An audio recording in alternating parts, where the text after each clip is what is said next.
We're dynamic. We do something different. Democracy shows that the wisdom of the nation is in its people. I get to travel to find out what the story is from a personal perspective. The British people aren't fools. We know when we're not being told the full story. We've got to work out how Britain moves forward from this. Is the best country in the world. The establishment had their chance. Now we're here to represent your views. Britain's watching. Britain's watching. Britain's watching. We're proud to be GB News. The People's Channel. Britain's news channel. Westminster is going around in ever-decreasing circles, followed by the media. Britain is broken. How on earth did we get into this mess? But more importantly, how do we get out of it? Join me at 7 p.m, Mondays to Thursdays on Farage, here on GB News. We will have open, rational debate. We've got to work out how Britain moves forward from this. Join us here on GB News, the People's Channel. Britain is watching. I'm Jacob Rees-Mogg, the Member of Parliament for North East Somerset and a former government minister. For years, I've walked the corridors of power in both Westminster and the City of London. We need to have the arguments, the discussions on how we make it better. Crop failures, famine, war, suffering on a scale completely unimaginable. We are putting the cart before the horse. As Charles I said at the scaffold, he was the true defender of liberty. Yeah, I've completely derailed the conversation. Join me Monday to Thursday at 8 p.m. on GB News, Britain's news channel. GB News has its own late-night paper preview show, Headliners, where comedians take you through the next day's top news stories. You don't have to bother reading the newspaper, we've got it covered for you. Headliners, every night at 11 p.m, and repeated every morning at 5 a.m. We won't send you to sleep like some of the other paper review shows out there. GB News, the People's Channel, Britain's news channel. Join me, Camilla Tominey, on Sunday mornings from 9:30, taking the politicians to task and breaking out of SW1 to see how their decisions are affecting you across the UK. Bursting the Westminster bubble every Sunday morning, only on GB News, the People's Channel. Britain's watching. You've probably seen politicians interviewed 1,000 times, but we do it differently. We find out who they really are, we don't shout, we chat, and hopefully we bring a bit of light, not just heat. Did you know Kate Moss? Apparently. Do you have a pair of jeans or a pair of jeans? No, of course I don't. What would I do with them? My friends are like, oh my God, what's she doing now? Join me every Sunday at 6 for Gloria Meets, only on GB News, the People's Channel, Britain's news channel.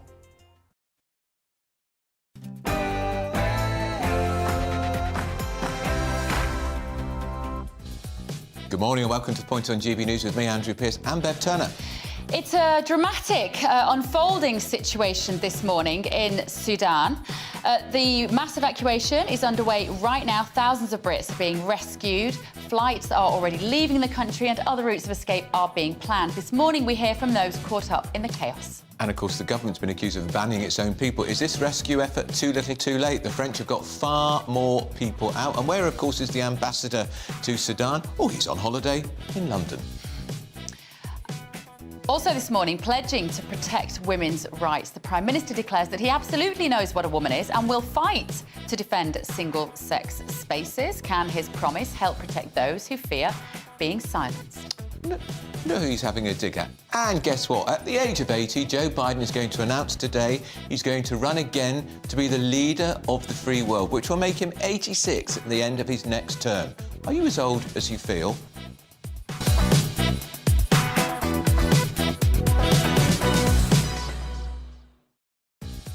Extraordinary, that Joe Biden thing, isn't it? Ridiculous, ridiculous, actually, and worrying. Ridiculous. Right, let us know your thoughts on everything we're discussing this morning. gbviews@gbnews.uk is the email address, as always. But first of all, here are your news headlines with Tamsin Roberts.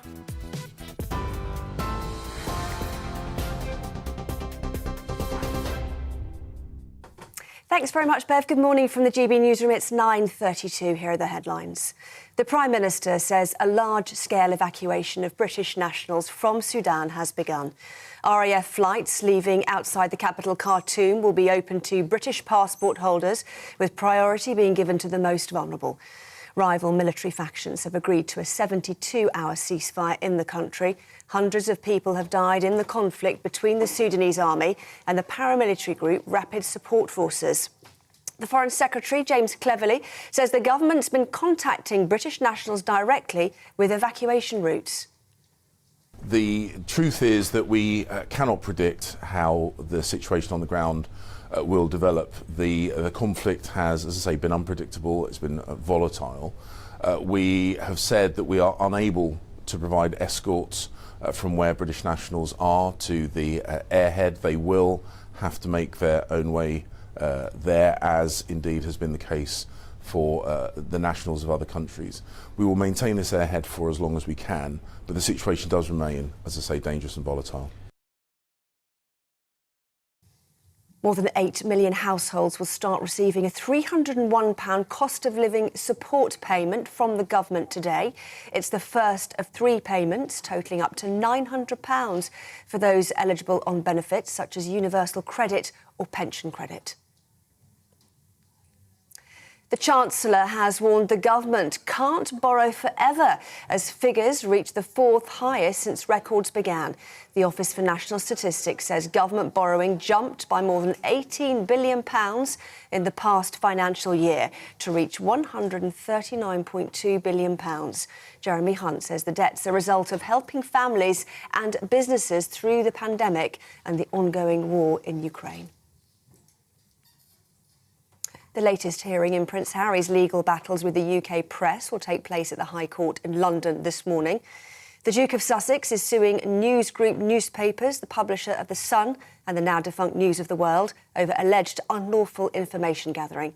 The hearing is expected to last 3 days. TV, online, radio and on TuneIn, this is GB News. Now it's back to Andrew and Bev.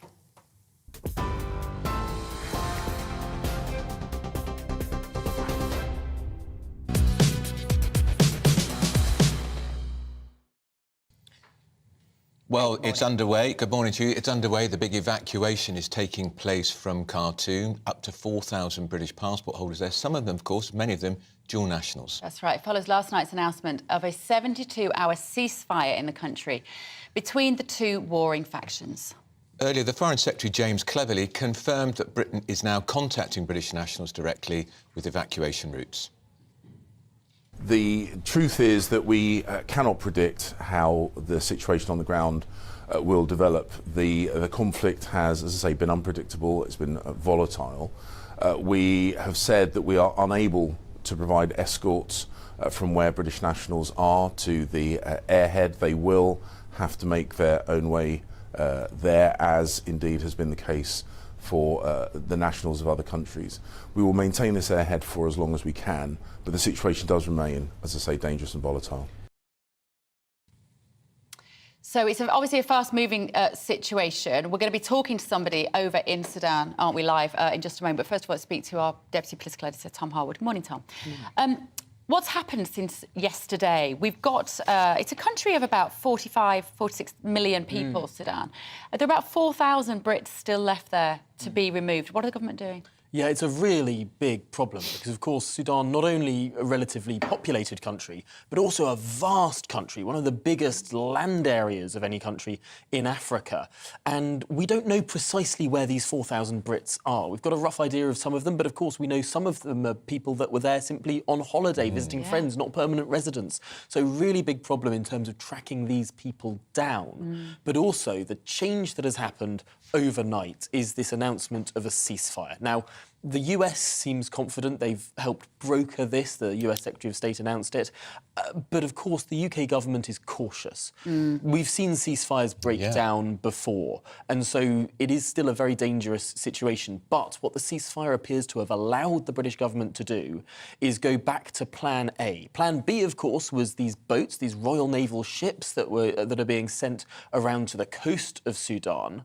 Of course, with the ceasefire, however, that opens an avenue for air travel. And so the ceasefire has allowed the RAF to come in, and there are now flights that are scheduled out of a little airhead that we have established near the capital. And the Foreign Secretary this morning is saying that according to a sort of priority list, elderly first, women and children, families, that sort of priority list, people should make their own way to that airhead that the British government has established, and there will be RAF flights out of there. However, it's impossible to say how long these flights will be going on for. Ultimately, it seems likely they will last as long as the ceasefire does. And as you pointed out, Tom, they don't always last. There was a ceasefire just a few days ago. It broke down very quickly and somebody was shot. Yes. Yeah, so, and that's the big worry for the government. And that's the risk. And this is why the government is saying they're not providing individual escorts for Brits to get to that airhead. But once they're at their airhead, they can get out. The other big concern about Britain in particular in this area is, compared to any other European country, we've got the most people there. Yeah. So it's a much simpler operation for the Germans or the French or whatever, because it's a smaller number of people we're talking about. We're talking up to 4,000 people.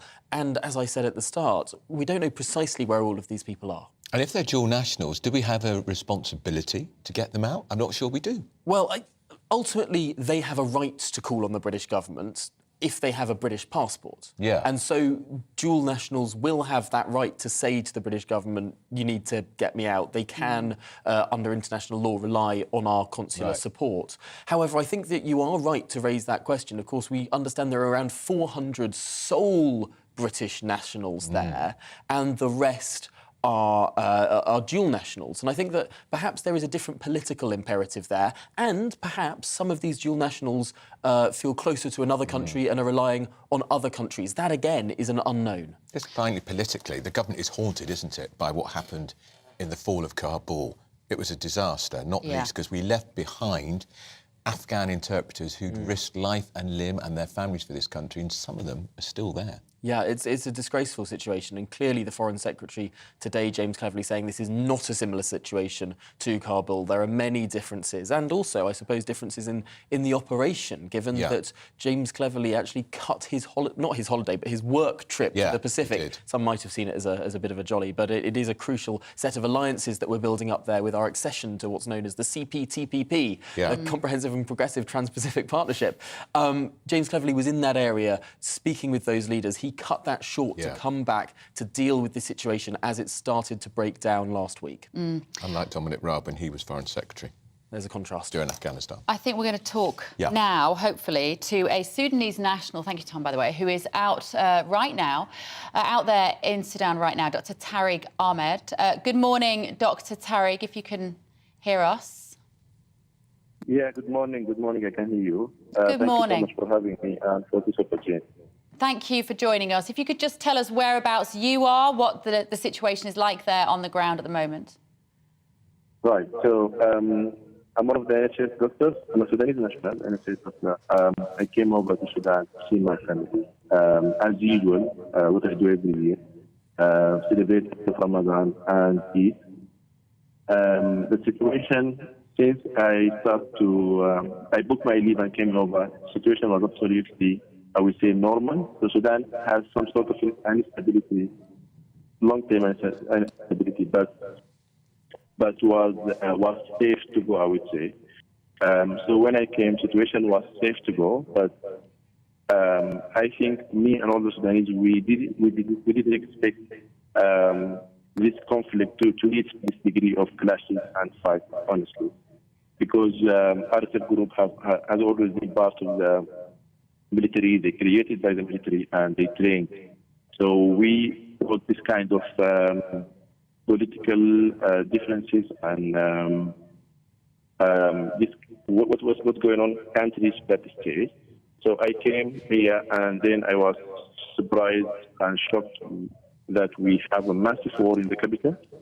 I would say that never happened before, at least recently, maybe in the last 100 years. This is massive war happening in the capital where 10 million people live here. And it's very huge disaster. And I believe all people at the moment, they are not safe, but some people start thinking and taking the risk of moving, and the rest of people, they're just staying at home. But the situation is absolutely disaster. So just to be really clear, you don't live in Sudan normally. You have gone out there to visit friends or family. How long ago was that, Tariq, and how long have you been in the country now? So I grew up in Sudan and I studied in Sudan. I moved to UK last about 3-4 years ago. So at the moment I live in Manchester, but my family in Sudan, and I used to come to see them on my annual leave. Can you tell us how scary has it been? Have you actually heard gunfire? Yeah. So I have seen myself. So I was living 10 or 12 kilometers south to the airport. When this started, we expected this to be fighting in around the military places only, but this became massive, and we've seen the tanks blocking the roads. There is 2 missiles. For example, yesterday they fell about 1 kilometer far from my home, and they destroyed 8 houses, and they killed all the civilian people. So the whole capital is a war zone, and it's not safe for you to stay in any point of it. We all the time hear bullet sound, fighting jet in the sky, and I know you guys hear in the news there is truce happening, and it's not safe at all. For me, I feel more dangerous in this time because part of these people, they use this time as a tactic. So they move their trucks, so they use it even to fight. For example, the last truce, I went to my first home to get more stuff, and I was shocked because there is more fight than usual. So it's not safe at all. So you're saying that there's more fighting at the moment during the supposed ceasefire, and that's rendering it even more dangerous because people are leaving to collect items or to try and travel out of the country. I'm telling you my experience from the last ceasefire, which was 3 days. Fighting was going on all the time. Was the same as usual or even more. So that's me and the Sudanese people now. They are not reassured with this ceasefire now. We don't think it is true. It is maybe in the news more than in the ground. Tariq, have you been contacted by the Foreign Office to try to help you get a plane to get out? No, not at all. So what we did is me and my colleague, all the NHS workers, British. I think we might have lost him. I think we might have lost him. Let's say, I was just thinking about the fact you've got Sudan. None of us are experts on the geography of Sudan, let's be honest. To the north is Egypt, to the west is Chad, to the right, to the east is Eritrea, or, of course, the Red Sea. And the country is cut down the middle by the River Nile. It's politically, geographically, geopolitically, a very interesting country. In fact, let's bring you in, Tom, while we try and bring Tariq back into vision. Why is this country... It's a bit like when we talked about Ukraine and the implications for the rest of the world with the war there.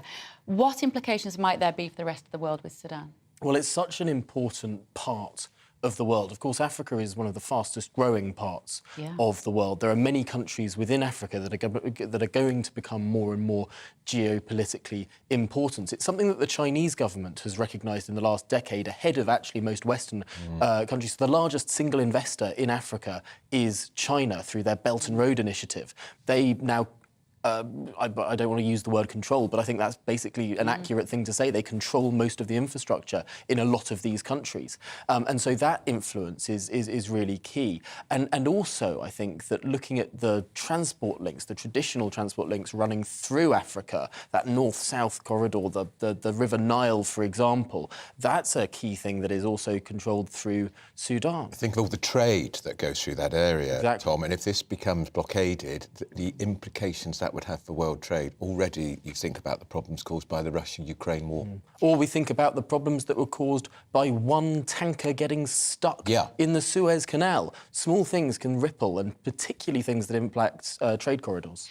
And just as we mentioned Russia, I know there's a bit of ambiguity. It's quite hard to tie down what role they're playing in this. But there was an agreement, I think, with the previous, was it Bashar al-Assad. Al-Assad Bashar, thank you.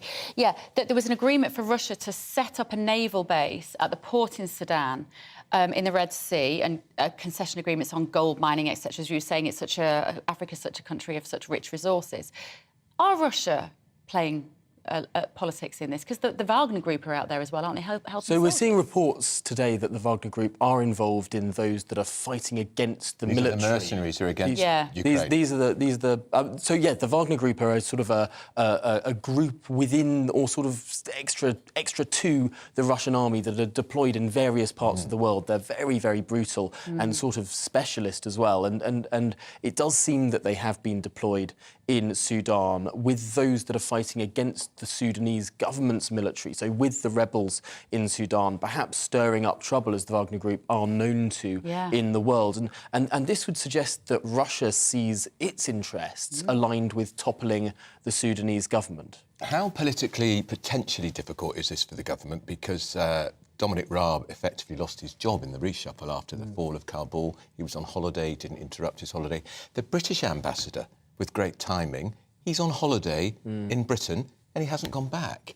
The Foreign Secretary seems to be on the money, but is there a suggestion, Tom, yet again we've been a little bit slow off the mark? There does seem to be that suggestion. Of course, the FCDO, the Foreign Office, would push back against that a lot, saying they don't want to put British lives in danger. And we do know that there has been some trouble with some of those airlifts from other countries before the ceasefire was in place. So I suppose there will be a lot of select committees going over this stuff once it's all said and done. Was it the right call to wait for the ceasefire before getting planes out there? Should we have gone earlier? Ultimately, I do think it's fair to say that the SAS operation over the weekend was very successful, getting out those consular staff. There are, however, questions, of course, about those who don't work in the British Embassy. Has enough been thought about and done enough for them? Yeah. We've got to talk about other things politically. On the front page of the Times today, Tom, boys will learn respect for women under Labour. What's this about? This is from Keir Starmer, forgive me, who says boys will learn respect for women under Labour who cannot still properly identify a woman. This is Labour's new push that they want to change the national curriculum to insert sort of respect lessons or visits from people into schools as well, so that at a younger age boys sort of know particularly to call out other boys if those boys are being problematic in their behaviour towards women. And I suppose the big question is here, how can you do it? There are sensible ways I can see this being implemented. There are sensible ways whereby you can tell boys, hang on, that behaviour isn't OK, call out your friend if they're going after a girl and it's making her uncomfortable or whatever.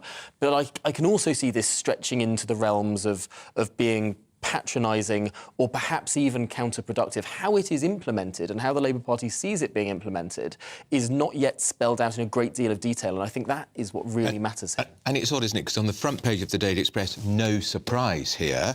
Rishi Sunak backing the campaign we talked about here on the programme last week with Sam Lister from the Daily Express when they got together a Tory woman MP, a Labour woman MP, together to talk about it. He's saying, I know what a woman is, I will protect women's rights. So this is the culture wars writ large. This is absolutely. This is like the furthest a Prime Minister has ever gone in this space. Rishi Sunak leaning into this campaign by Miriam Cates, one of his own Conservative MPs, and Rosie Duffield, a Labour MP, although it must be said, Rosie Duffield hasn't been best friends with the Labour leadership in recent years, but in recent months, to put it mildly. There was a big scandal about someone within Keir Starmer's office accused of briefing against Rosie Duffield as a member of Parliament, and that created a great deal of animosity between Rosie Duffield and Keir Starmer. So whilst it is true to say this is a cross-party campaign, that it does involve, it is led by one Labour woman MP and one Conservative woman MP, I think it's also fair to say that Rosie Duffield isn't the most representative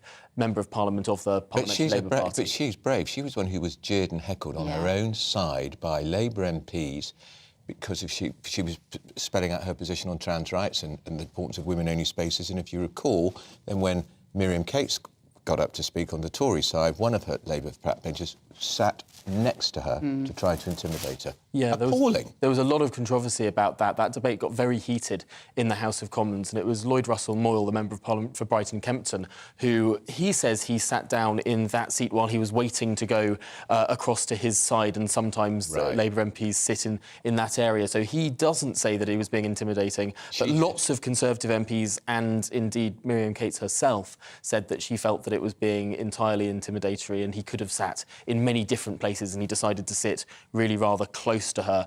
So she contends that that is intimidatory behaviour. So some really big issues here, and issues that really do raise passions as well on both sides. So it is a significant moment that the Prime Minister has chosen to sort of step into this campaign when he could have stepped back. Let me ask you, though, who taught you to be respectful to women? My mum and dad. Who taught you to be respectful to women? My parents. Yeah. And the idea that the idea that this can be achieved in the classroom is just comical. Do you know what teachers got enough to do, haven't they? Do you know what makes boys be kind to women? Boys who feel good about themselves. Because they're not insecure and they're not having to undermine the girls and they're not growing up to be difficult husbands and they're not... So give boys self-confidence, give them sports, give them activities, give them a sense of who they are, give them a great education. Chances are you don't have to hammer it down their throats. Don't hit a girl. They won't want to if they feel okay. Who are these experts that they're going to bring into the classroom to tell boys how to behave with girls? Who are they? Well, exactly. And also, it's a lot of it is, it's about, don't hit girls, teaching how to respect women, part of the curriculum, judged on the rates, sexual assault, domestic abuse. A child doesn't learn about domestic abuse in a classroom. They learn about domestic abuse in their home. And give their parents good jobs so they feel good about themselves, a good wage, they're not being poverty. This is how you fix it. I don't think that any man hits a woman because he thinks it's the right thing to do. I don't think that any man hits a woman because he doesn't think it's bad. I mean, ultimately, it's very peculiar that we sort of have to saying this is the law, by the way, don't hit someone else. I think everyone sort of intrinsically knows that. There's other factors there at play. We grew up to be taught you don't hit anybody unless, as my dad said, unless somebody hits you, son, and then you hit them back. No matter how big they were. Yeah, quite, me too. You hit them back. But that was not bad advice. No, it wasn't bad advice. But again, it's don't hit a girl. Well, don't hit anybody. No, don't hit anybody. Don't hit an animal, don't hit a human, just... This suggests to me Keir Starmer flailing around for an idea. Doesn't it? Doesn't it feel like Doesn't it? It does. It really does. Around. We know we'll change the curriculum. Boys will be taught how to respect girls. Can we just teach them how to do reading, writing, arithmetic to start with? That would be a bad start. Well, that seemed to be a little bit controversial when the Prime Minister said last week we should do arithmetic until the age of 18. I know. It does actually create a bit of a contrast there, I suppose, between Rishi Sunak saying sort of let's focus on the core subjects there, and Keir Starmer wanting to bring more things into schools. I wonder if that is a theme that will continue, and how teachers will actually respond to this if more responsibility. I bet their hearts will sink when they read this, teachers. The teachers, they will, because they will say, what do you think we're doing? We're not teaching them to disrespect girls. Exactly. How insulting. Of course we're teaching them to respect women.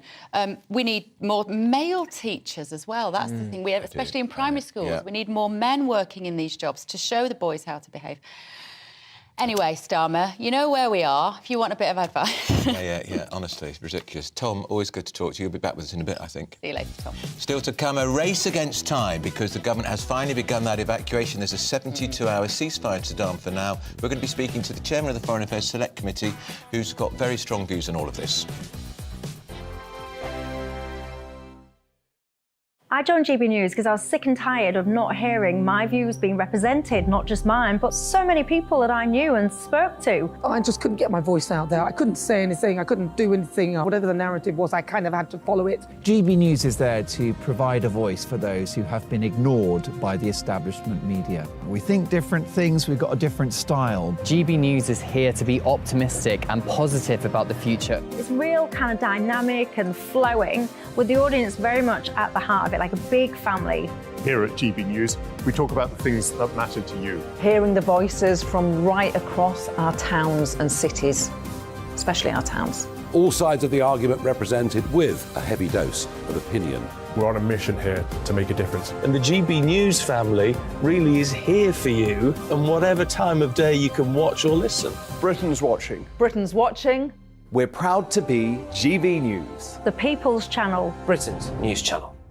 Monday to Thursday, 9 p.m. till 11 p.m. Join me, Dan Wootton. I'll bring you the sharpest takes and hottest debates. Do you not believe in prison? I don't believe in prisons. I'm completely stunned. I guarantee you there'll be no spin, no bias, no censorship. I actually was personally quite offended by it.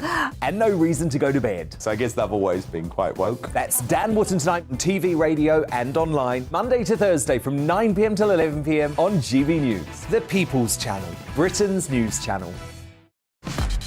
Start the day with GB News. We catch up on all the big stories you didn't hear the night before. And take a look at what the world's talking about this morning. That's right, Monday to Thursdays from 6 o'clock. It's Breakfast with Eamon and Isabel. Straight after breakfast, join us, Bev Turner and Andrew Pearce. We're going to take you through till noon. We'll be tackling the big topics of the day, including the things that the other channels just won't talk about. If it's happening here. Wake up to mornings on GB News, the People's Channel. Britain's news channel. New to GB News is the Saturday 5. Join us every Saturday from 8 p.m. as we debate the week's stories. Right, folks, that was a spicy one, wasn't it? With us four, plus a special guest. Sometimes she has to stick her foot in it. Sometimes she has to say things as they are. Sometimes I think we should keep the refugees and send the pensioners to Rwanda. Then we'd be in a much better state. Well, Benjamin, that is... The Saturday 5. Saturday nights from 8. Only on GB News, the People's Channel. Britain's news channel. Join us every night on GB News at 11 p.m. for Headliners, which is 3 top comedians going through the next day's news stories, which is exactly what you need, because when the establishment has gone crazy, you need some craziness to make sense of it. So join us 11 p.m. every night on GB News, the People's Channel, Britain's news channel. Join me, Patrick Christie's, Monday to Friday, 3 till 6. We tackle the day's news agenda like you've never seen before. It's high tempo, high octane, the most controversial topics, and the best guests. You will not be able to take your eyes and ears off it. I'm not afraid to ask the questions that you really want answered. 3 till 6 p.m, Monday to Friday on GB News, the People's Channel, Britain's news channel.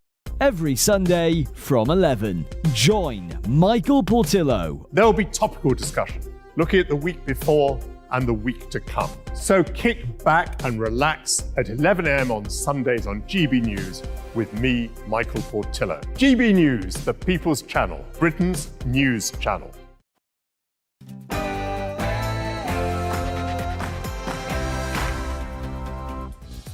Very good morning. Welcome to the Point with me, Bev Turner and Andrew Pearce. Well, it's finally underway, the evacuation in Khartoum. Up to 4,000 people, Brits, could be rescued from war-torn Sudan. Flights are already leaving the country. And accused of abandoning its own people, is this huge rescue effort too little, too late? Why did the government wait days to help them out of the conflict zone? It's a question we're going to be putting to a senior MP shortly. And he's pledging to protect women's rights. The Prime Minister declares he knows absolutely what a woman is and will fight to defend single spaces. I wonder who he's getting at. Labour leader, perhaps? And Biden is to run again. Yes, you heard that correctly. Should the leader of the free world be able to do this in his 80s, or are you just simply as old as you feel?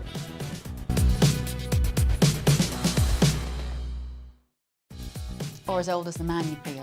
I know. Steady. To choose. Right, let us know your thoughts on all of the things we're talking about this morning. gbviews at gbnews.uk is the email address. But first of all, here's your news with Tamsin.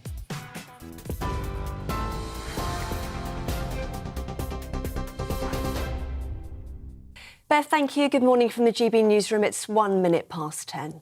The Prime Minister says a large-scale evacuation of British nationals from Sudan has begun. RAF flights leaving outside the capital, Khartoum, will be open to British passport holders, with priority being given to the most vulnerable. Rival military factions have agreed to a 72-hour ceasefire in the country. Hundreds of people have died in the conflict between the Sudanese army and the paramilitary group Rapid Support Forces. The Foreign Secretary, James Cleverly, says the UK has been contacting British nationals directly with evacuation routes. The truth is that we cannot predict how the situation on the ground will develop. The conflict has, as I say, been unpredictable. It's been volatile. We have said that we are unable to provide escorts from where British nationals are to the airhead. They will have to make their own way there, as indeed has been the case for the nationals of other countries. We will maintain this airhead for as long as we can, but the situation does remain, as I say, dangerous and volatile. A new report has found online images of children aged as young as 7 being abused has risen by almost 2/3 since 2020. The Internet Watch Foundation also found the number of web pages found to contain the most extreme material has doubled in recent years.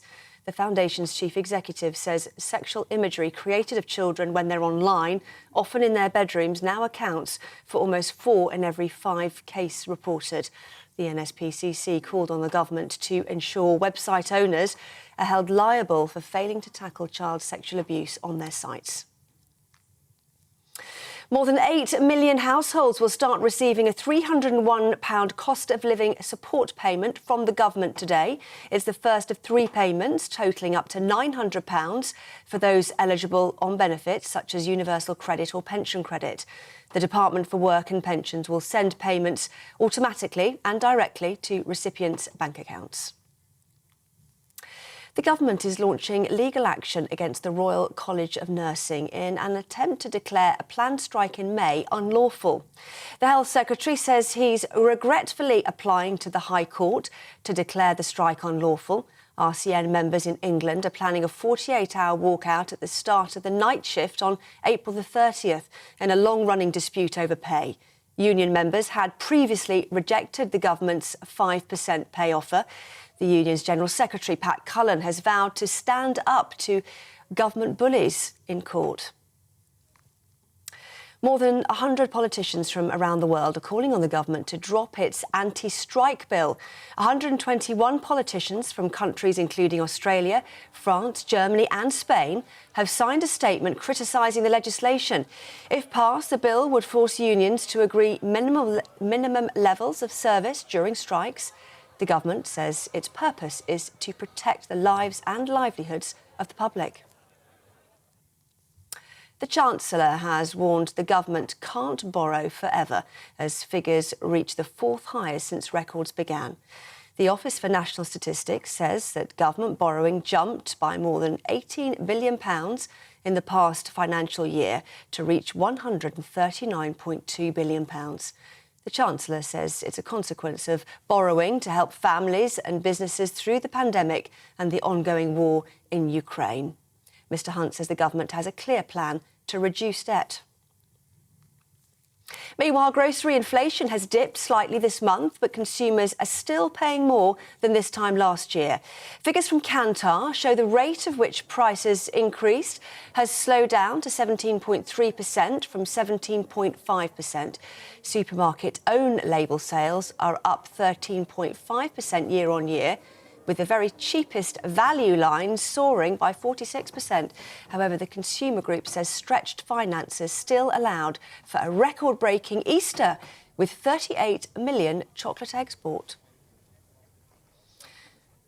Online grocery store Ocado says it plans to shut its oldest distribution centre, affecting around 2,300 workers.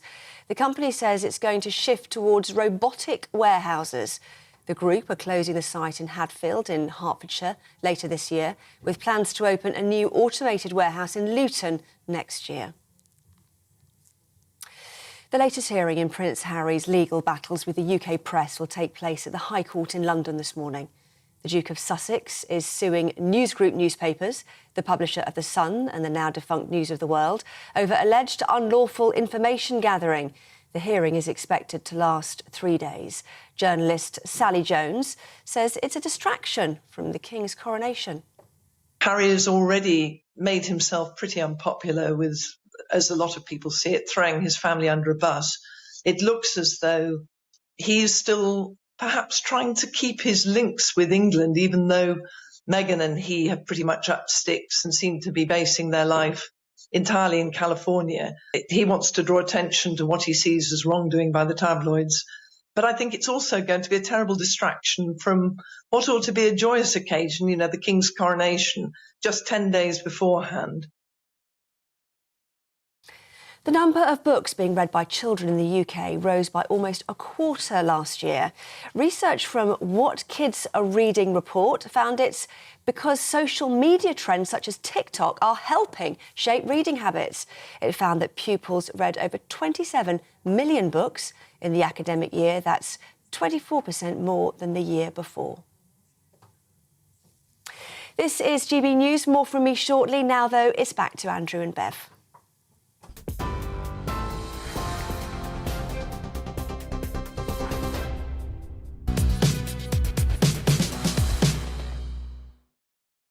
Well, the evacuation is underway.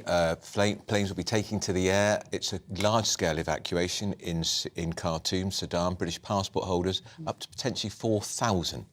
Follows last night's announcement of a 72-hour ceasefire in the country between the two warring factions, although the gentleman that we just spoke to there said there was no ceasefire that he could see. Yeah, he could hear gunshots close to his home, and he was living not far from the airport. The Foreign Secretary, James Cleverly, he's confirmed that British nationals are being contacted directly with evacuation routes. So let's speak to the chairwoman of the Foreign Affairs Select Committee, Alicia Kearns. Good morning, Alicia. Thank you so much for joining us. What's your assessment of the situation this morning? I think we have every reason to be very optimistic, but we also have to be very cautious. This is good news. It is a ceasefire. That is the best news for the people of Sudan who need humanitarian aid, who need water, who need food and medical support. But it also gives us a chance to evacuate our people safely. But as per the person you spoke to who said they are still hearing shots firing out, this is not easy. This remains complex. The reality is the two warring sides are not well organised and well managed and well trained militaries. They are militia groups. They are people who will be full of those who will be trying to be, who will be high on the joy of looting. We have those who will be breakaway groups who may continue to try and inflict atrocities. So this isn't simple, even though we do have this overarching good news. Alicia, we think there could be up to 4,000 people there with British passports. Some of them are dual nationals. Is there a priority here? Do we give priority to people who are British, or should they all be treated the same once you've removed women and children and elderly people, who, of course, they are the obvious priority? Indeed, you're absolutely right. As the Foreign Secretary said, we will evacuate British passport holders. That will be who is able to be evacuated. But with a priority for women with children, there are many families out there because it was Eid, but also those who are disabled, medically unwell or old. So the key is now making sure that we can get those vulnerable communities first and foremost to the evacuation points. But this is still going to be a very complex few days. Alicia, do we have any idea why this conflict escalated at this time? It's been rumbling on for months. One of the individuals that we spoke to this morning who is out there, who'd gone out to visit friends, said it just sort of happened overnight and that everybody in the country was surprised by the escalation. That does appear to be the case, and this afternoon I'll be holding an evidence session of the Foreign Affairs Committee to delve more deeply into that. Could we really not have foreseen this? But the reality is we were moving towards a peaceful transition, and then the egos of two men who are organised in control of militia groups that have previously committed war crimes decided that they were no longer happy to be part of a rules-based, organised diplomatic process. They wanted control. This is all about ego. This is all about power. This is about control. And unfortunately, it is about the joy of inflicting violence on civilians. What about the fact that Foreign Office officials, diplomats, were removed first? Charles Moore, writing in the Daily Telegraph, is saying, actually, they should have been like the captain on a ship. They should have stayed last to make sure there is an orderly transition. And he includes in that the British ambassador, who is Giles Lever, who's actually on holiday here in Britain and hasn't gone back. So Giles is no longer on holiday. He has been helping run the response. Yeah, but he's here, not there. The crisis response. He is, but actually the Foreign Secretary has said that having him here in London has made a massive difference, having that person with on-the-ground understanding. The reality is that normally I've been trained how to run evacuations. I used to train other governments how to do evacuation civilians. We would be last out. That is what is ingrained within me, that you are the last person on the plane. However, in this situation, there was an explicit and immediate serious threat to the lives of our diplomatic staff and to those of any diplomatic office within Khartoum. That is why you saw all of our allied partners decide to withdraw their diplomats immediately because the threat was so severe. And at that point, the threat to them was far, far more severe than the threat to British nationals. However, that is not to say that we will not see now Foreign Office staff deploying alongside the military, what we call rapid deployment teams, who will be helping to get British nationals to safety. Do you think the Foreign Office advice yesterday was the right advice to people to stay indoors and to stay home? Because I heard Andrew Mitchell, the Africa Minister, on the radio, and it seemed to me, Alicia, he was straining at the leash to support that line. Look, it is incredibly dangerous for anyone to be moving around Sudan before the ceasefire, and even now it remains difficult. It is not going to be easy for people to get to the airstrip. So the reason the Foreign Office gave that advice is that people were able to bunker down and to hide, and they were least likely to be killed or shot. The reality was that the Foreign Office was able to give that advice because they knew that we were on the cusp of getting a ceasefire agreement. People like myself, I did not know that. And that is why I was urging for an evacuation, because we only saw things getting worse from here. So I understand entirely that for some people it would seem, why would you tell people to stay somewhere dangerous? But if we knew we were likely to be able to announce an evacuation in the short term, and if we knew the streets were that dangerous, the reality is it is safest for people to stay in place. Alicia, how significant is it that the Russian Wagner Group are out in Sudan helping the rebels, and the fact that Russia have been clear that they want a naval base in the Red Sea? What should we read into that? We should be very clear that Russia is a destabilising force across Africa and particularly within Sudan. The Wagner Group has one objective, and that is to help failing regimes and states stay in power. That is what they do. And luckily, people are starting to cotton on to the fact that the Wagner Group is not working in the interests of civilians or anyone else. We've seen this before from Russia when they wanted a port in Syria. They got it, and they used that in order to have influence and control within the region. It is the same interest here, but we should be very clear, Russia is only ever acting in their own interests and no one else's. Now, we've got British military in Sudan, Alicia. Do they leave when the final plane leaves with civilians? Yes, my understanding is that we will not be leaving a footprint within Sudan. It is not assessed to be safe enough, and at the moment we do not have a tasking or an operation for our military to perform in Sudan. So yes, I would expect that we would withdraw all troops. So does that mean we're then we're allowing Russia, the Wagner Group, if you like, to take over, get a foothold in there? No, not necessarily. So Russia has been operating here for a while, and at the same time, we were moving towards a peaceful transition. The ceasefire being announced is actually just the start of the hard work. So over the next 72 hours, diplomats across the world, it seems to be led by the Americans, will be working incredibly hard to work out what happens after those 72 hours. So although we all breathe a massive sigh of relief that there is a temporary cessation to hostilities, for the diplomats, that hard work is now to make sure that we do not see a return to violence. Are you confident we've got this one better, if you like, than we did with the fall of Kabul? I appreciate the Taliban got into Kabul much quicker than expected, but there was a lot of criticism, Alicia, not least from people like you, because we left behind so many Afghan interpreters who'd risked life, limb, their families to work for this country. Yeah, I think it is a very different situation. In Afghanistan, we had months where we could have started to remove those to whom we owed a debt. And the crisis was made so acute because the Americans pulled the rug out from under us. So now we have a very different situation ahead of us. The reason why I have the Foreign Affairs Committee holding a hearing on this afternoon is because we don't know the answers. Because over the last few months, there have not been warning bells being rung. People have not been lobbying me as chair of the Foreign Affairs Committee to look at Sudan. So we now need to learn a lot about Sudan. I'll put my hands up. I'm most certainly not an expert on the country. And we need to work out where we go from here and what can be achieved. Alicia, can we just talk about another topic? It's basically Labour and the Conservatives are both seizing the gender identity politics debate. We've got Rishi Sunak saying that he knows what a woman is and that he will support women-only spaces. And we've got Keir Starmer saying that he will teach boys in classrooms to respect girls.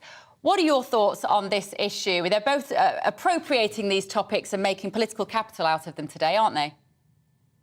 Yeah, well, look, it's very simple for me. I'm a libertarian. People deserve to live their lives freely with as little state intervention as possible. However, when they cross a line or they put people at risk, the state should come down on them like a ton of bricks and protect those in need. The foremost duty of any government is to protect people. So therefore, yes, there will always be a need for some single-sex spaces. There will always be the need for certain protections, for example, in prison, where our foremost duty is to women who've been in prison to make sure they are not re-victimised or victims of new crimes. I don't think this is that complex. I think we have to really focus on make sure we're not traumatising the vulnerable, but that we're also maximising freedoms and minimising the intervention of the state within our lives. Fantastic. One more question. Can you be our next Prime Minister, please? Told you you'd like her. I'm not sure the country would be looking forward to that. I think we would. Alicia, before you came on, I said to Bev, you're really going to like Alicia Kearns. She's really, really good. Apparently she just said, I'm a libertarian, I want a small state unless you do something wrong, and then I'll come down heavily on you. You're talking my language, Alicia Kearns. The voice of common sense. Come on and see us again, Alicia. That's great. Alicia Kearns, she is the chairwoman of the Commons Foreign Affairs Select Committee, and she is a Conservative MP in Rutland. I think we were wearing the same necklace as well, you see. She's great, actually. She is fabulous. Really good. There's some great... I mean, we all moan about politicians. Most of them are pretty good. Do you know, hard-working. This is the thing. Whenever I've said this before, didn't I? When we have some really good, hard-working Conservative MPs on this show, I'm always impressed that they're talking proper Conservative with a capital C language. And then you've got Rishi Sunak and Jeremy Hunt. How much are they giving out today to people who've got no money? We're going to come on to that in a minute, actually. We certainly are, but first of all, we're going... are we talking about that now? No, we're talking about this. We're going back to Sudan, I think. We're going to get some analysis from... Oh, dear, forgive me for pronunciation. Go on, you have a go at that. Sarah Al-Khalifa. Who's been running a petition to get the government to help people stuck in Sudan, like her mum. Hello. Hi. Good morning, Sarah. Thank you for hanging on. Your mum is out there in Sudan. Tell us what's happening.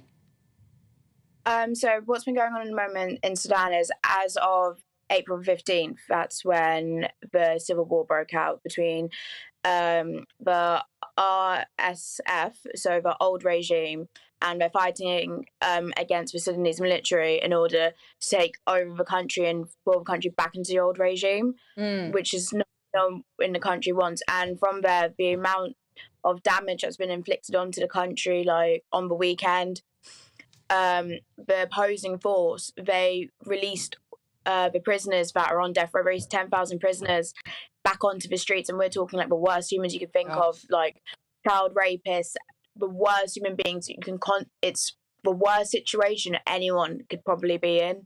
You must be terrified. You must be absolutely terrified. Have you lived in Sudan yourself? Have you been born and bred here in the UK? I was born and bred in the UK, yes, but I've gone to Sudan a few times in my life to go see my dad's family there. OK, but your mum has gone out there for a holiday, has she? She hasn't gone out there for a holiday. She has gone out there because her father fell very, very ill, to the point where we thought he was going to die. So that's why my mother left the country to go and visit him. Okay. Have you been able to speak to her? Have you been able to speak to her? I haven't spoken to her in a few days properly because there's no power. The Wi-Fi's been cut. Right. And if you do get the chance to speak to her, it's for 10 seconds and she'll just say, I love you. Every conversation we have, it's like the last one we'll ever have with each other. Well, look, best of luck. The evacuation's underway. You're hoping your mum will be on one of those planes? I'm assured that she'll be on one of those planes. She's a British national and it's the government's job to bring them back. Great. Will you keep us posted, Sarah, and let us know when she's home safe and well? We'd love to talk to you again. Sarah Al-Khalifa there, who's running a petition. You imagine how desperate you'd feel. Well, and no internet, which is how the Foreign Office is meant to be contacting a lot of people in Khartoum to evacuate them by the internet, but the internet's down. Unbelievable. And phone lines are very poor. What a mess. Now, Prince Harry, dear me, we have to talk about him again, I suppose. His latest battle with the British press. There's legal arguments in the High Court today. It's with the publishers of The Sun over allegations of phone hacking. That's right. He's aiming to strike out the claims made by the Prince and Hugh Grant against the Sun newspaper. arguing that they should have taken... What am I talking about? That don't make any sense. It's the other way around. No, Sorry. The publishers of The Sun and the late News of the World department are trying to get these claims struck out because they said this is historic stuff. And there are time limits. This is ages. This is years ago, Cameron. Hello. Yes. Yeah, absolutely. So the Sun's lawyers are arguing that Prince Harry has brought these allegations way too late. It's a very similar situation to what we had last month with Associated Newspapers and the Mail. Of course, Prince Harry is suing the Mail and the Mail on Sunday publishers for pretty much the same thing, the same allegations of phone hacking, paying private investigators to illegally tap phones and listen to voicemails, and particularly about his relationships in the early 2000s. This one, for the 3-day preliminary hearing that we've got coming up, is specifically due about allegations from the Sun newspaper, about the Sun newspaper. Lawyers for the Sun newspaper, in fact, a spokesperson has said that they do not accept liability or make any admissions to the allegations.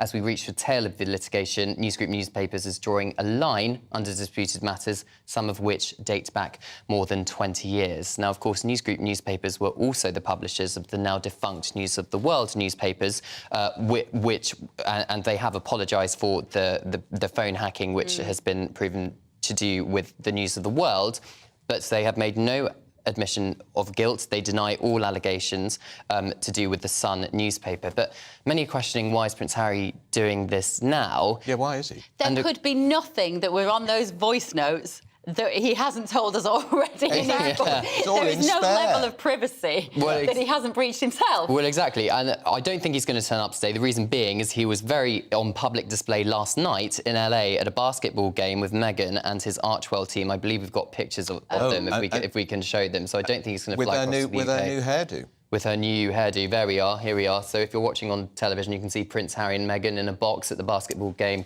in LA with their Archwell team. He's looking very happy there, but of course his lawyers will be fighting hard in court. The royal family's mantra is, of course, never complain, never explain. Perhaps that is... Did the Queen rather well, didn't it? It certainly did, which is perhaps why Prince Harry has left it so late. He's now no longer a working member of the royal family. He doesn't need to do what they say.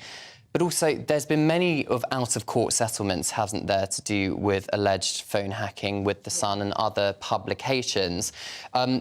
Because, of course, legal fights in court, very, very expensive. You have to pay lawyers a lot of money. But we know, don't we, Prince Harry despises the British tabloids, the British press. And I predict he is not going to settle out of court in this matter, which is going to be very uncomfortable, I think, A, for the publishers in question, but also the royal family, because Prince Harry will be called to give evidence. And what is he going to say about that when he is cross-examined and challenged as to why he's bringing these allegations so late? What's its answer going to be? He's alluded to the fact that Buckingham Palace wouldn't let him, which, of course, they haven't said anything on. He's also said very clearly and emphatically that Camilla, the Queen, as she is now, effectively briefed against him to promote her own PR. That will become part of any court case. Absolutely, and in his memoir Spare, he branded her... I don't think so. In his memoir Spare, he branded her a villain as well, something which hurts the Queen Consort, according to a friend who's going to be with her on the day of the coronation. So it's all a bit of a mess. If it does go to trial, because, of course, this is just a 3-day preliminary hearing for the judge to decide whether or not to throw out the case, that's not going to be until January 2024. But, of course, we're 10 days away from the coronation. Not very comfortable for the King having this, again, overshadowing by the Sussexes, a court case just so close to his big day. And he did turn the last hearing, accused of turning it into a bit of a circus. Absolutely, and I also must add that Hugh Grant, the Hollywood actor, is also suing the Sun, for the News Group newspapers, the Sun, for similar allegations. He was in charge of the Hacked Off campaign, wasn't he? I mean, Hugh Grant did... he threw his weight behind that. You know what? I was hacked. You were hacked. We both at the same time. So we could be going to court. We could be taking newspapers to court. I had friends who got new conservatories out of their payoffs that they got from newspapers left, right and centre. But it was so farcical. I know. It was...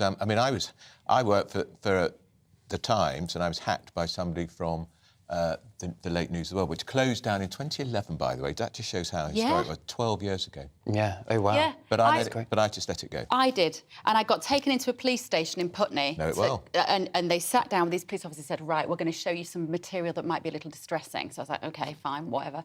And there was a like a notepad like this, like someone would have next to their phone. And it had sort of numbers and scribbles. It was like a daisy drawn in the corner. And there'd been some lazy journalist on a Friday at 5 o'clock who sat there in the office and gone, I'll just tap into Bev Turner's phone. She might be having an affair with someone. And they just did that. And it was things like, and they were like, do you know what this number is? And I said, have you rung it? And they said, no. I said, well, shall we ring it? And I rang it and it was like, hello, British Gas. And I was like, right, well, that's the gas bill. It was then there's ludicrous. Your mum. And there's my mum and there's my brother. And I knew, to be honest, I'd had a tip-off at the time that some of the tabloids were hacking into my phone. And I just said, well, I've got nothing to hide. Yeah. They're going to hear my mum in Sainsbury's going, do you want more nappies? And they were like, you know, if you feel deeply traumatised, I said to the police officers, like, guys, this is ridiculous. I'm not traumatised by this. It's a load of nonsense. I'm not taking any action. But clearly Prince Harry is taking action and he feels offended by it, But it also, Cameron, keeps him in the public eye because he's sinking without trace, frankly. Look at those polls which are suggesting he's no more popular now than Prince Andrew. And he's spoken at length about the effects that the tabloids British press had on his mother, Diana, Princess of Wales. And I think perhaps he is going to maybe stop at nothing to get what he wants, have his day in court. You just must remember, Princess Diana did have her privacy invaded, but she cooperated with tabloid newspapers a lot. She talked to them a lot. She directed them to pictures and where they could get pictures of her. It took two to tango. If he really wants to upset the tabloids, go away quietly and do nothing. Because then they can never write Then about they him can't again. write. But have your lovely life watching the NBA in America. Walk around your beautiful gardens. Play with your kids. Just go away quietly and then you've won. Yeah, and stop invading your own privacy. Well, perhaps it's one of 4 cases, isn't he, he's got against newspapers in Britain. Well, you tell us about it beautifully, Cameron. Thank you. Thank you. Right, still to come. 8 million people claiming benefits, including people on universal credit, were receiving a £300 gift from the government today. We'll find out why in just a moment.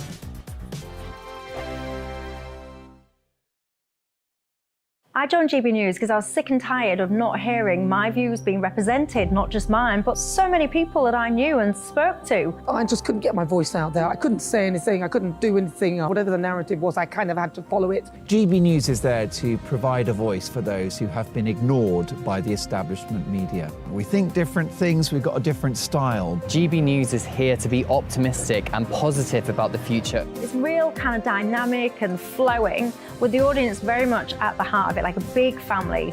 Here at GB News, we talk about the things that matter to you. Hearing the voices from right across our towns and cities, especially our towns. All sides of the argument represented with a heavy dose of opinion.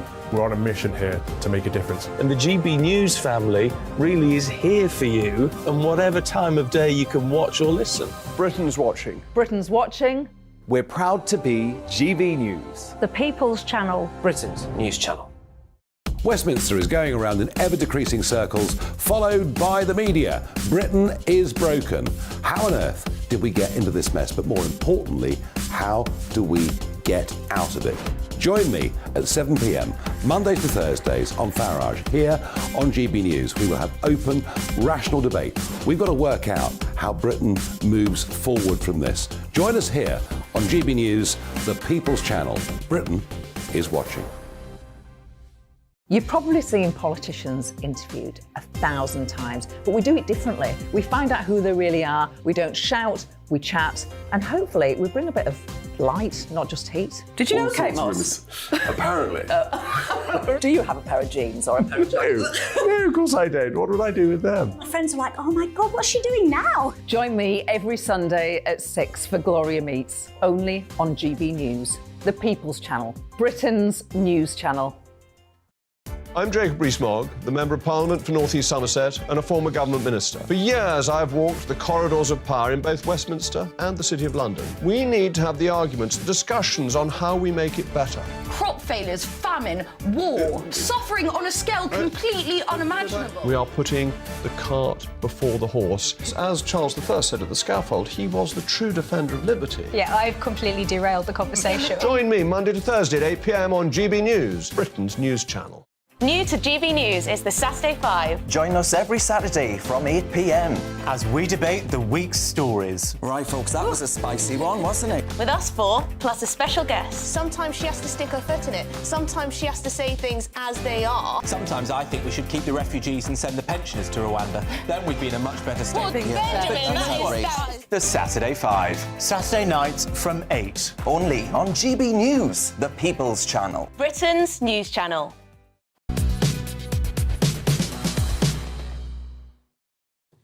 It's 10:31. You're with To The Point on GB News with Bev Turner and Andrew Pearce. Still to come. That's not the right place, is it? We're talking to Mark White. Let's just we're throw talking it to all Mark White, our Home and Security Editor, but I think we're going to the headlines first. We are. We're going to the headlines with Tamsin Roberts.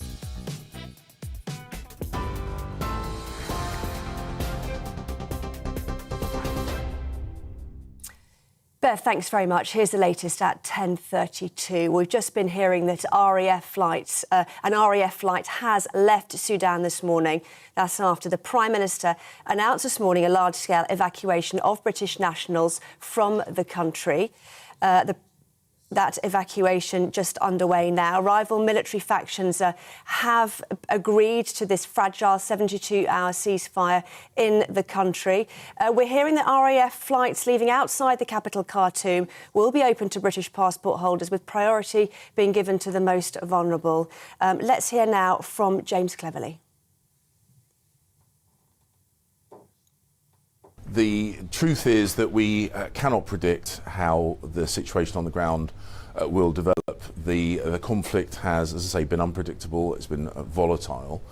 We have said that we are unable to provide escorts from where British nationals are to the airhead. They will have to make their own way there, as indeed has been the case for the nationals of other countries. We will maintain this airhead for as long as we can, but the situation does remain, as I say, dangerous and volatile. Well, we'll be getting more on this story in just a moment with Mark White, our Home Affairs and Security Editor. On to other news now. A new report has found online images of children aged as young as 7 being sexually abused has risen by almost 2/3 since 2020. The Internet Watch Foundation says the number of web pages hosting the most extreme material has doubled in recent years, with children under 2 years old suffering the most severe abuse. The NSPCC has called on the government to ensure website owners are held liable for failing to tackle child sexual abuse on their sites. More than 8 million households will start receiving a £301 cost of living support payment from the government today. It's the first of 3 payments, totalling £900 for those eligible on benefits such as universal credit or pension credit. The Department for Work and Pensions will send payments automatically and directly to recipients' bank accounts. The latest hearing in Prince Harry's legal battles with the UK press is underway at the High Court in London. The Duke of Sussex is suing News Group newspapers, the publisher of The Sun and the now defunct News of the World, over alleged unlawful information gathering. That hearing is expected to last for 3 days. That's all from me for now. Now it's back to Andrew and Bev.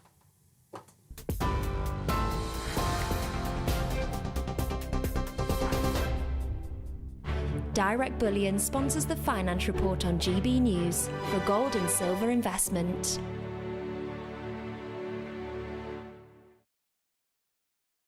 Well, let's have a quick snapshot to look at today's markets. The pound will buy you $1.2472 and €1.1297. The price of gold is £1,596.13 per ounce.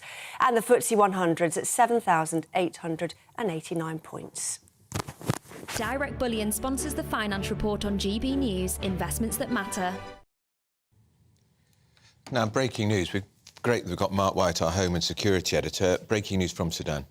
Yes, the first RAF flight, Hercules C-130 transport aircraft, has just taken off from the capital, Khartoum, with evacuees, including, of course, British nationals, heading, we understand, for Cyprus. Now, there is a flight radar tracker. I don't know if we can bring the images of that, but that certainly shows that this C-130 aircraft took off from Khartoum within the last half hour, and it's making its way north, heading towards Egypt first of all, then it'll make its way out over the ocean to the RAF base at Akrotiri in Cyprus. This is going to be the first of dozens of these flights because, of course, a flight like this may be able to take 100 or so people, but there are 4,000 British passport holders there, families, dependents, others from other countries that are stuck in Sudan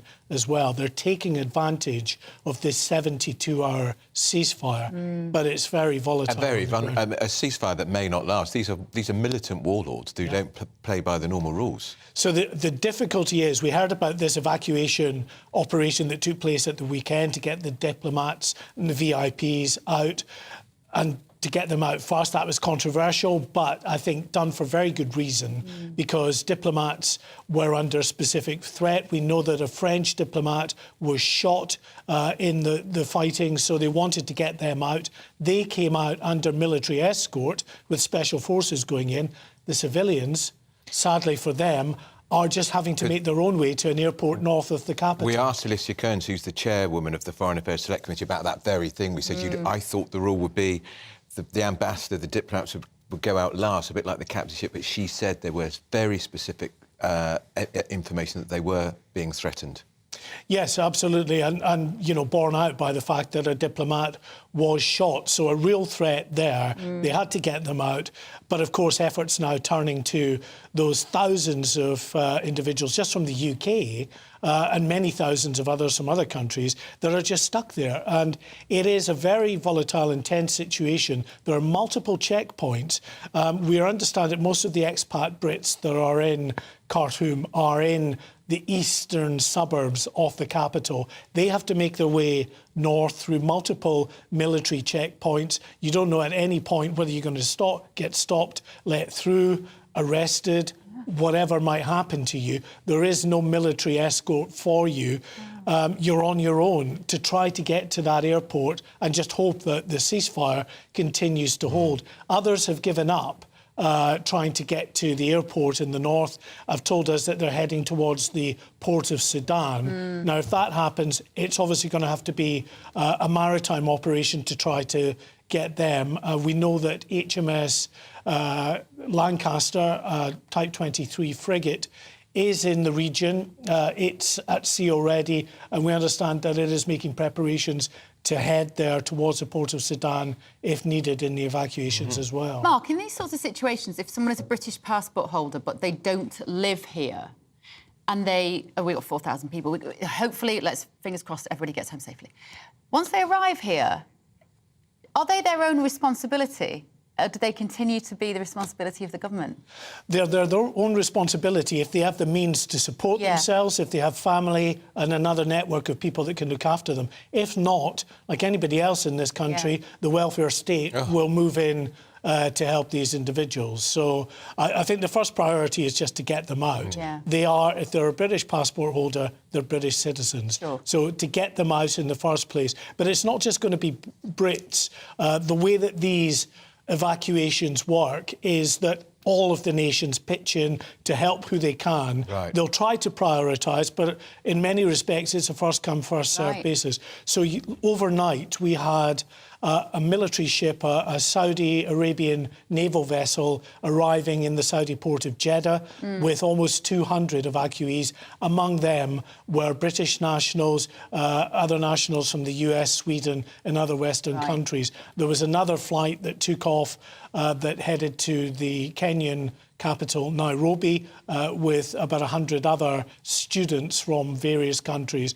So it's a big multinational effort to try to get them out of what is a very dangerous situation that could, of course, descend into violence at any time.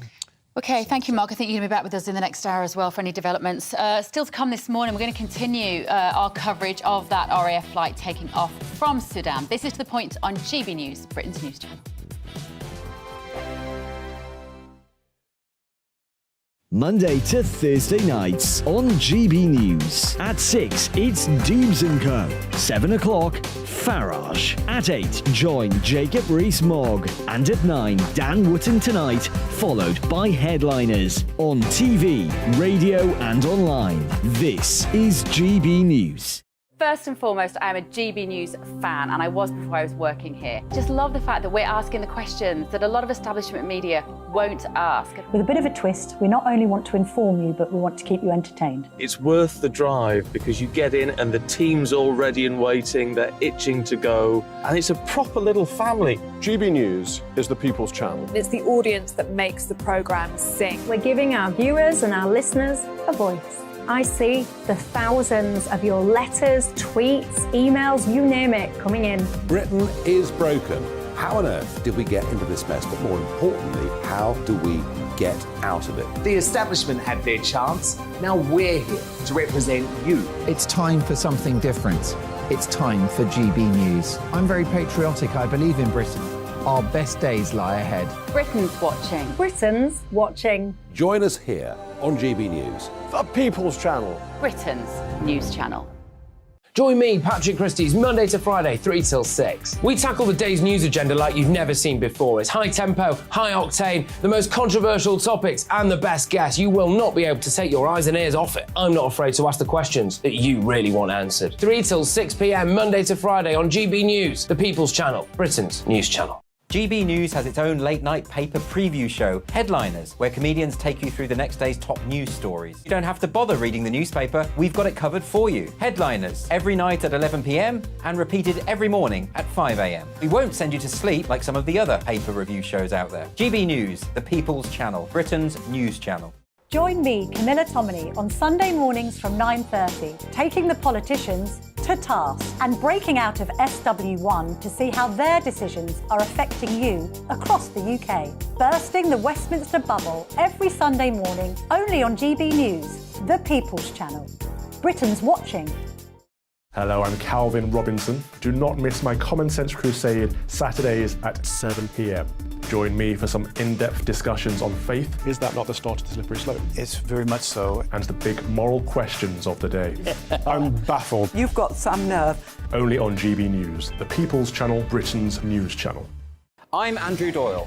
Join me at 7 o'clock every Sunday night for Free Speech Nation, the show where I tackle the week's biggest stories in politics and current affairs with the help of my 2 comedian panellists and a variety of special guests. Free Speech Nation, Sunday nights from 7 on GB News, the People's Channel, Britain's news channel. Well, it's 10:43. This is To The Point on GB News with Andrew Pearce and Bev Turner. Let's dive into some of the day's top stories. Nigel Nelson and Tonya Buxton are with us here this morning. Good morning. Good morning. Right, what are we starting with, Nigel? Do we talk about Sudan? Do you want to? No, I think Tonya wants to go first. Go on, Tonya. Yes, I want to talk about the deplatforming of... They're trying to deplatform again Kathleen Stock. Now, this woman was a professor. She resigned. She was at University of Sussex, and she resigned because of the trans hate that she was getting. She is a married lesbian professor, and all she states is that women's spaces should be women's spaces. They shouldn't have trans people in it. And because of that, her life has exploded. She had to resign. She's now actually left the country. She's a visiting fellow at the University of Austin now, and she's coming back to talk at the Oxford Union. Do you know what gets to me is she's going to the debating society. Yeah. So, I mean, what does a debate mean? I mean, they're saying that they're dismayed and appalled that she's going to go and have a conversation, a debate. Surely we would debate with the most... I mean, I don't think she's hateful. I think what she says is perfectly reasonable. But I would debate... Even if it isn't, even if it was... She's allowed to make her point and have a debate. Exactly. Isn't that the whole point of debating? Particularly at universities. Nigel, isn't that right? You know, Universities should be a hotbed we're on the same side of this one. No, absolutely. We're on the same side of this one, that this is a matter of free speech. She should be able to have her say. Whether one agrees with it or not is a different matter. Yeah. It is the LGBTQ society at the university which is saying they don't want her and want to no platform her. In fairness to the Oxford Union, they're saying no, free speech trumps the idea of trying to cancel somebody, and she will be invited invited and welcome. Why should the LGBTQ, whatever community, have the power or the influence or the sway to try to stop somebody's... Well, they don't, and in this case, they don't have it because the Oxford Union has the power. What they're doing is they're calling for it.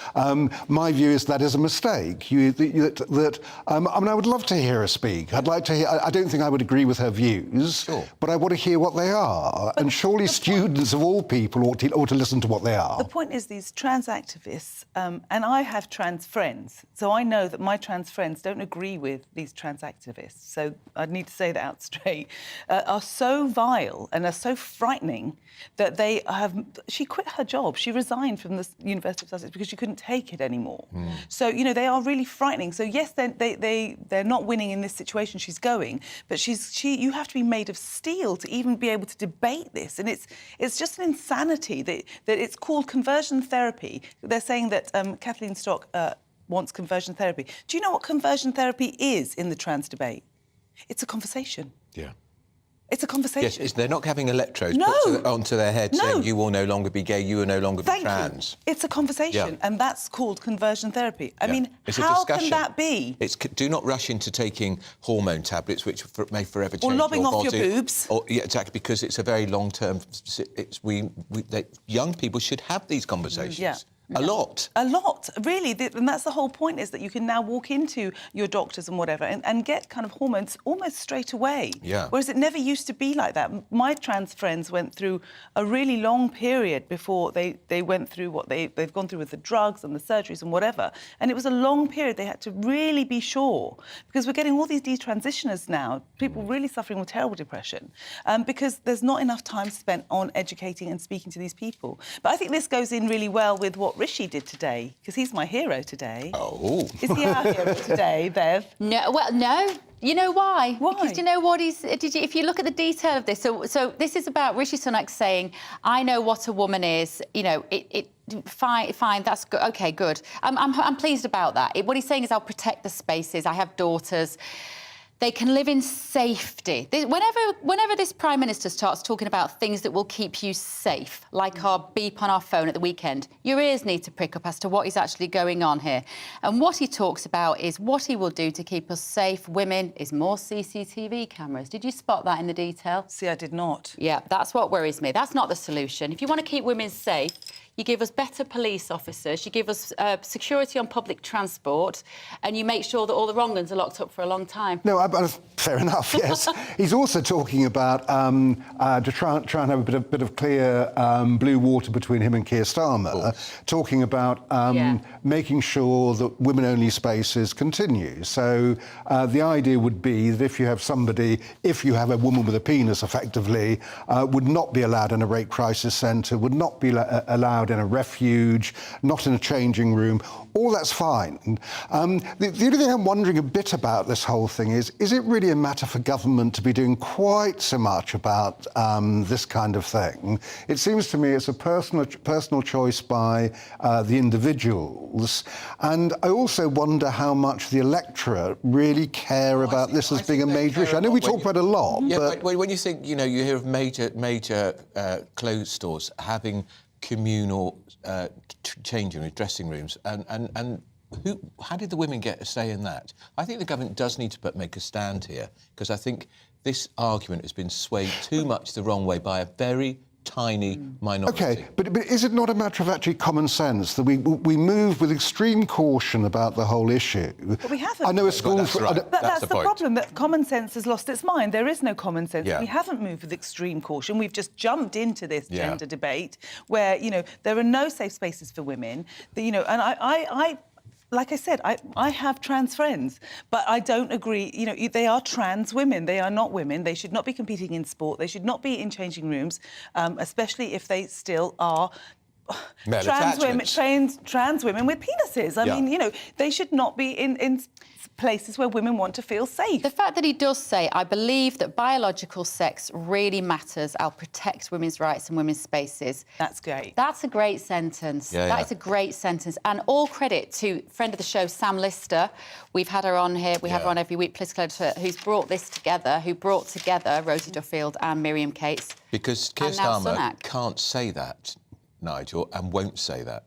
No, I mean, I think Keir Starmer has been unfairly traduced by his 99.9% of women don't have penises sort of line.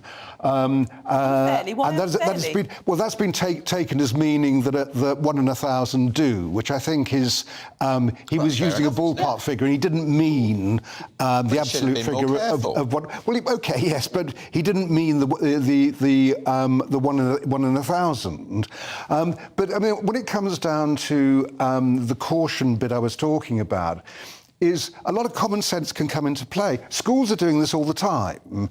And I know one particular school, for instance, where a boy transitioned. All his mates were happy about that once he became a girl. She then moved into the girls' changing room, and it was the girls who objected. They had no objection to to her being trans. They just objected to training in the same place.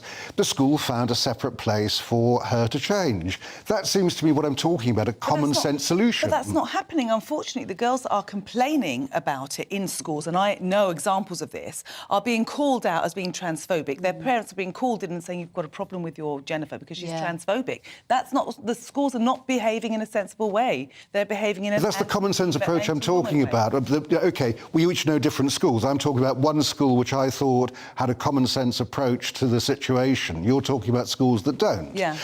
But if we have this sort of common sense kind of thing along the way... That would be great. And as laws change, like in Scotland, you're always going to come up with anomalies about problems you've got to deal with.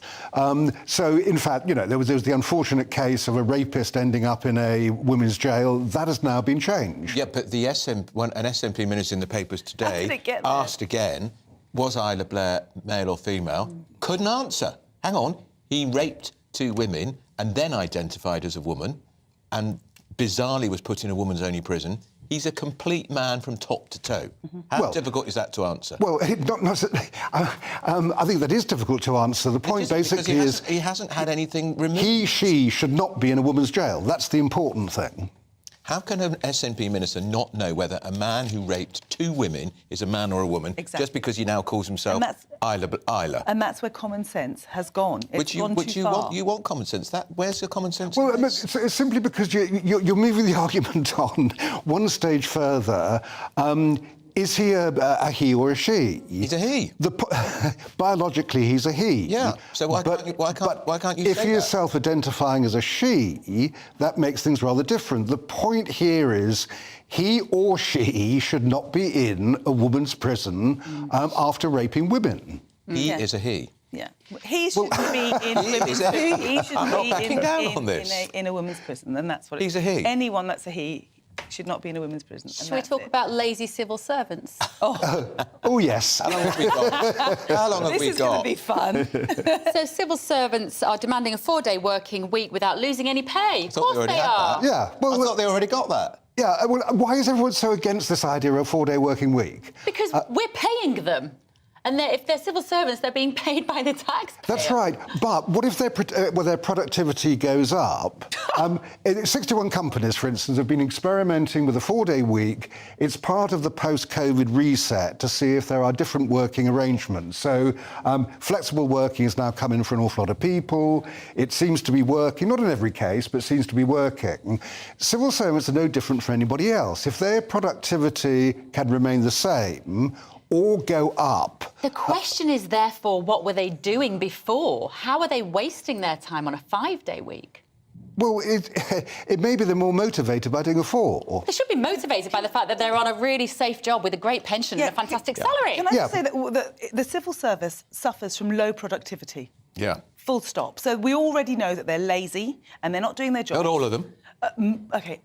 Well, a phenomenal amount of them are lazy, aren't they? They're just not doing the job. I think that is a generalisation too far. Why? Why do you think that? Because none of the services that we need done, we know from when what happened in Afghanistan, when we're trying to get our people out there, that they were all at home. None of them were doing the productivity. They're not working. Even when there's an emergency, they don't step up to actually get moving and get doing. How long to get a passport? How long to get a driving licence? All of these things are just ridiculous. And we, the common people who are paying for these things, these people, they all through lockdown, they got paid, they stayed at home, and they're staying at home, and they haven't upped their productivity at all. So I can't see how working less days for the same amount of money is going to help this situation that we're in. They need to step up. Because it works the same as it would do in private business. No. And a number of private businesses, I mean, there was 61 who experimented with it, and it's gone up. Microsoft in Japan found that the productivity went up considerably by having a 4-day week. People actually work harder, cramming the whole thing into more hours. The French are as productive as Britain is by Thursday, and they do a 35-hour week. So, I mean... And retire at 62. And look at the riots on the streets because he's trying to make him retire at 64. Not a great example for France, Nigel. No, but you got on another one. You're talking about pensions and... But you see what will happen, yeah, but you know what will happen eventually? We've got to wrap it up. But what will happen eventually is that 4-day week will become a 3-day week because they will say, well, I can work hard on 3 days to 4 days. So as much as I support flexible working, particularly for parents of young children, it is a godsend on certain days. But I'm not talking about reducing your week to 4 days. I think a bit of flexibility here and there from bosses, no bad thing. But anyway, that's the first instalment. We got these 2 more this morning. In the next few moments, we're going to be continuing our coverage of this RAF flight taking off from Sudan as the government prepares to bring Brits home. That's up next. It's all about family, being in people's living rooms, all the interaction and getting to know who our viewers and listeners are. When I was young, my dad used to say, Nana, stop arguing. I wanted an outlet that would enable me to give my opinion. People are going through a really hard time right now, and I know that you don't feel like you're being listened to by the establishment. I came to GB News because it's the People's Channel, and I want the audience to have their say on the events of the day. We're dynamic. We do something different. Democracy shows that the wisdom of the nation is in its people. I get to travel to find out what the story is from a personal perspective. The British people aren't fools. We know when we're not being told the full story. We've got to work out how Britain moves forward from this. It's the best country in the world. The establishment had their chance. Now we're here to represent your views. Britain's watching. Britain's watching. Britain's watching. We're proud to be GB News. The People's Channel. Britain's news channel. So Dubes & Co, we tackle the issues of the day with real, robust debate. Both sides of the fence, battling it out with me in the middle with my forthright opinions and views. And often really interesting things happen because you start with a position and then by the end of the debate you find actually, well, I might not have thought about that one. What we need in this country is 2 new political parties. You should maybe think about doing a 2024 calendar. I'm Michelle Dewberry and I'm keeping you company right through until 7 o'clock this evening. GB News, the People's Channel, Britain's watching. Start the day with GB News. We catch up on all the big stories you didn't hear the night before. And take a look at what the world's talking about this morning. That's right, Monday to Thursdays from 6 o'clock. It's Breakfast with Eamon and Isabel. Straight after breakfast, join us, Bev Turner and Andrew Pearce. We're going to take you through till noon. We'll be tackling the big topics of the day, including the things that the other channels just won't talk about. If it's happening here. Wake up to mornings on GB News, the People's Channel. Britain's news channel. I'm Simon Evans. Join me on GB News for Headliners at 11 p.m. What's the scoop? I'll be joined by 2 of the country's top comedians. That's right. As we take a look at tomorrow's newspapers tonight. We're going to get into trouble. If it's a big story, we'll be covering it. Spill some tea on him. There we go. But we'll also have some fun. I wouldn't stick up a bank. My father didn't love me. So anyway. Headliners every night from 11 on GB News, the People's Channel, Britain's news channel. Saturday nights on GB News. From 6 p.m, I'll give you my unique take on the world today. Then at 7, it's me, Calvin Robinson, with my Common Sense Crusade. New to GB News is the Saturday 5. 5 times the opinion. Join us every Saturday from 8 p.m. as we debate the week's stories. With us 4, plus a special guest. And at 9, of course, it's Mark Dolan Tonight. Saturday nights on GB News, the People's Channel, Britain's news channel.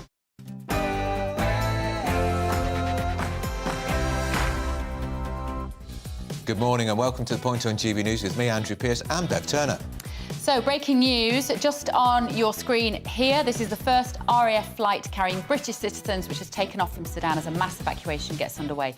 Thousands of Brits are still stranded, but the Foreign Secretary says that the government is determined to get them home. And he's been accused of abandoning his own people. Is the huge rescue effort a little bit too late? We've talked to a senior MP who's defended the decision to get diplomats out first, telling GB News there was a specific intelligence threat. And pledging to protect women's rights. The Prime Minister declares he absolutely knows what a woman is and will fight to defend single-sex spaces. Can his promise help protect those who fear being silenced? Eat your heart out, Keir Starmer. And Joe Biden, he's 80. He'll be 86 in 6 years' time. He says he's going to run to be president again. What a thought.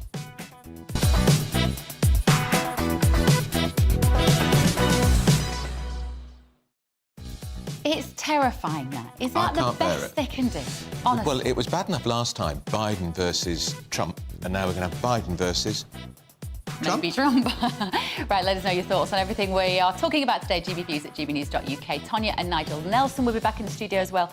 But first of all, here's your news with Tamsin Roberts.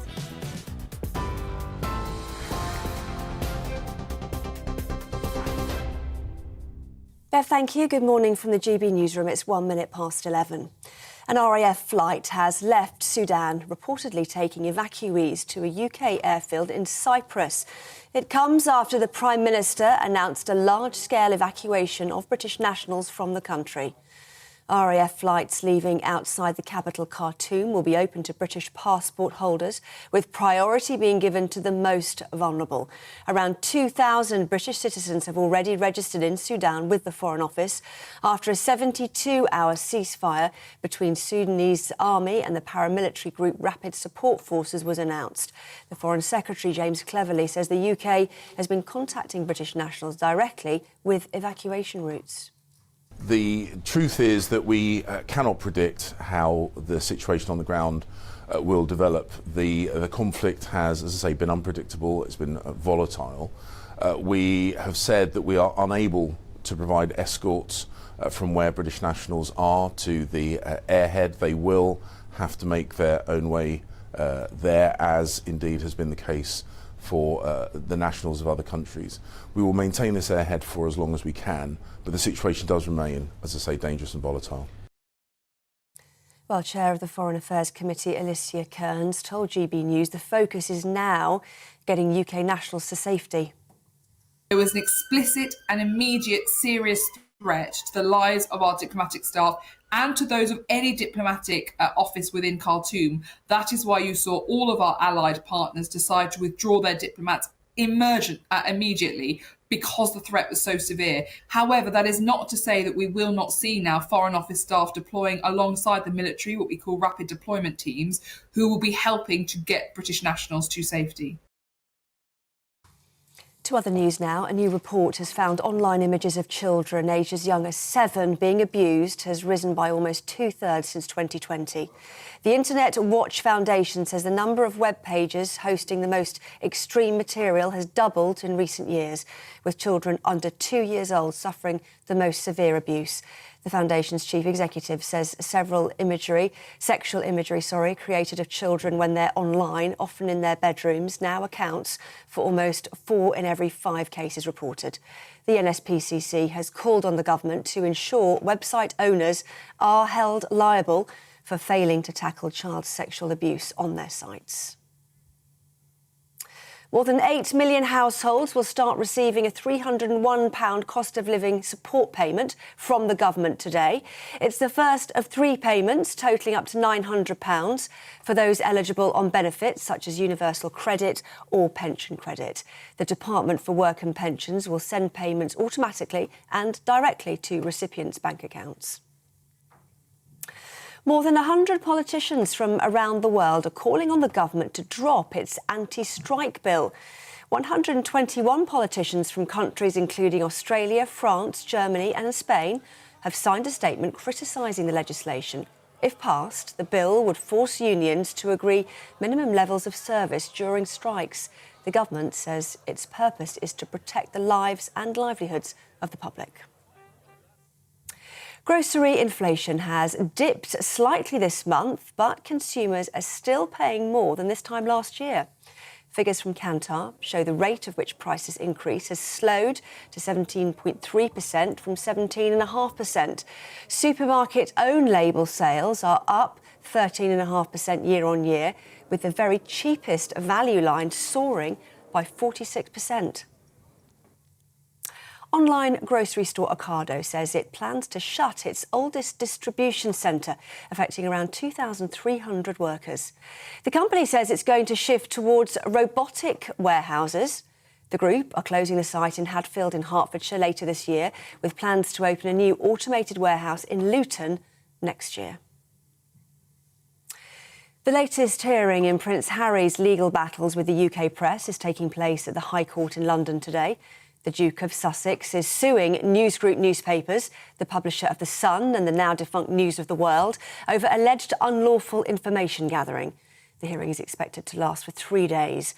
Journalist Sally Jones says it's a distraction from the King's coronation. Harry has already made himself pretty unpopular with, as a lot of people see it, throwing his family under a bus. It looks as though he's still perhaps trying to keep his links with England, even though Meghan and he have pretty much upped sticks and seem to be basing their life entirely in California.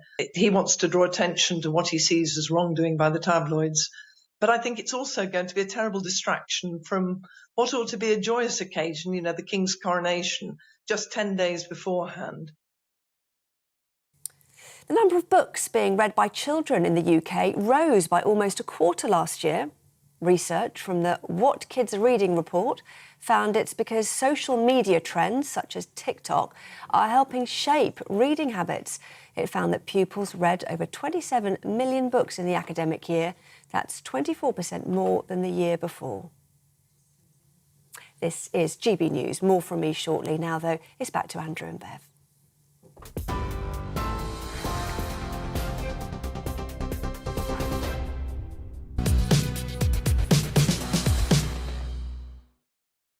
You'll have heard the breaking news in the last hour. An RAF plane has taken off from Sudan, carrying British citizens to safety. It follows last night's announcement of a 72-hour ceasefire in the country between the two warring factions. Government has been criticised for airlifting diplomats out first, but this was defended on GB News when we spoke earlier to the chairman of the Foreign Affairs Select Committee, Alicia Kearns. There was an explicit and immediate serious threat to the lives of our diplomatic staff and to those of any diplomatic office within Khartoum. That is why you saw all of our allied partners decide to withdraw their diplomats immediately, because the threat was so severe. However, that is not to say that we will not see now Foreign Office staff deploying alongside the military, what we call rapid deployment teams, who will be helping to get British nationals to safety. Alicia Kearns, and back in the studio with us is Mark White, our Home and Security Editor. First plane's up in the air, more to follow. Yes, and there will be lots of aircraft required because we're talking about 4,000 people who are British passport holders, many other people who are passport holders of other Western nations who the UK authorities will, if they can, try to help out. It's a sort of all hands to the pumps type situation when you're dealing with a conflict zone like this, that if they can, they will help people from other nations. And it's often a first-come, first-served basis. Whoever can get to this airbase, that's a secure airbase, we're told, in the northern suburbs of the capital, Khartoum. But, you know, we say secure. Nothing is secure in this very volatile area where those trying to get to this airbase have to do it under their own steam. There's no military protection as they make their way to that airbase. There are multiple military checkpoints that anything at any time could hamper their journey north. They could be taken prisoner. Anything could happen. One of our viewers has got in touch, Michael. Thank you, Michael, saying, I was working in Somalia a few years ago and everything blew up and civil war ensued. The UK ambassador and staff were evacuated by helicopter along with the US ambassador to a US vessel. Me and my staff were left to our own devices and abandoned by the UK. Alicia Kearns, talking on this programme, suggested that there was intelligence which meant that they got the officials out. What might that have been, Mark? Well, we know not just intelligence, but specifically we saw diplomats targeted, and this French diplomat who was shot as the fighting raged on. So there's no doubt there was a real threat to those officials, those diplomats, other people working for the UK government and other countries around the world based in Khartoum and surrounding areas. So as a priority, that's why they decided to send special forces in to get them out. But sadly, there are just too many other people, and the situation now, although we have a 72-hour ceasefire, with so many people in so many different parts, they're not in a kind of a rendezvous point where effectively they were to be picked up by the special forces. They're in their homes, they're sheltering in place as per the sort of the UK government advice. That was interesting, the advice yesterday for the Foreign Office, stay indoors, stay put. But I heard Andrew Mitchell, the Africa Minister, on the radio. He was straining at the least to support that policy because clearly I think he thought if people thought they got a chance, get the hell out of there, and get on the road either to the port, which is a 12-hour drive from Khartoum, or maybe to the airfield because inevitably there were going to be flights out. Yeah, I mean, in these situations, it's very much use your own judgment, and there's no right or wrong because you just never know what might happen at any point. You can stay in your house and then the next second it's bombed, or, you know, it's taken over by a rebel faction. You run out of food and water. So it is weighing up the options. What's the best option for me? If I can find a safe route out of the worst of the conflict zone, then of course many people will do that. Now, the difficulty, I think, for many expat Brits is they are in the eastern suburbs of Khartoum, and to get up to the northern suburbs where this airfield is, you're having to travel through many military checkpoints. Those that we've spoken to, we've heard others who've been interviewed in these areas saying, look, you know, we just don't want to take that risk. So instead, we're heading out of the capital. We're heading to places like the port of Sudan. Now, if that's the case and significant numbers head there, then it becomes a maritime evacuation as well. And we're told that the Type 23 frigate HMS Lancaster, already in the region and at sea, is being prepared to head there to help. How many could that take? Well, they can take hundreds on board. Right. I mean, it has a crew of a couple of hundred, but, you know, they could take many hundreds on the ship as a short-term solution. The difficulty they have is there's only a small flight deck and one helicopter attached, usually a Merlin helicopter that can take maybe 20, 30 people at a time. So if you're suddenly dealing with many hundreds of people at the port of Sudan, you can see how very difficult it is. There is another support ship with a bigger flight deck and the ability to have multiple helicopters taking off and landing at the same time, RAF Cardigan Bay. But unfortunately, that, we're told, is in a maintenance period, so it can't get there in time.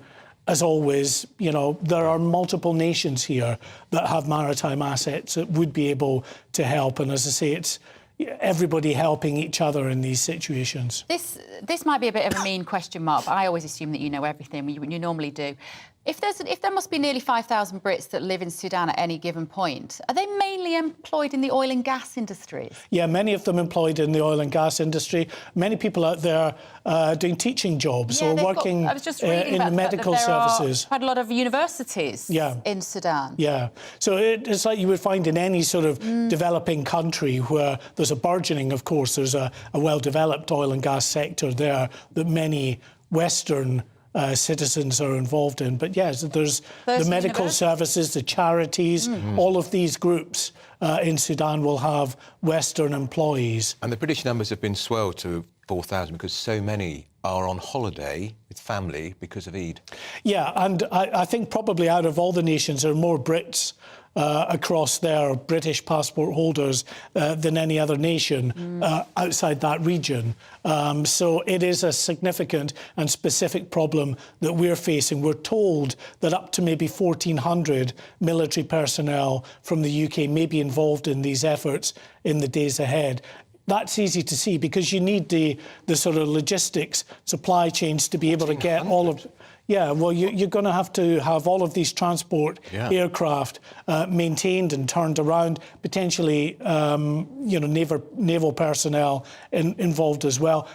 And, of course, if we get to that point, troops on the ground, certainly to secure this airfield in the meantime. But could those warlords target the British military? That's what I was just going to say. If something happens to one of our planes or one of our individuals, what does that mean? Well, this is a difficulty. You just never know. I mean, on the plus side, you know, we say warlords, they are from the Sudanese military. So, you know, it was a coup by the military that took over the country in recent months, and now there's a splitting of that military faction. So rather than warlords as such, they are within the Sudanese military. But what does that mean, really, you know, in Sudan at this time? Not quite like the British military. I don't think they operate by the same rules. You may say that. I think you may have a point. Thank you, Mark. Keep us posted on any developments, won't you? Now, some breaking news just reaching us. US President Joe Biden has officially announced his bid to run for the 2024 US general elections. How utterly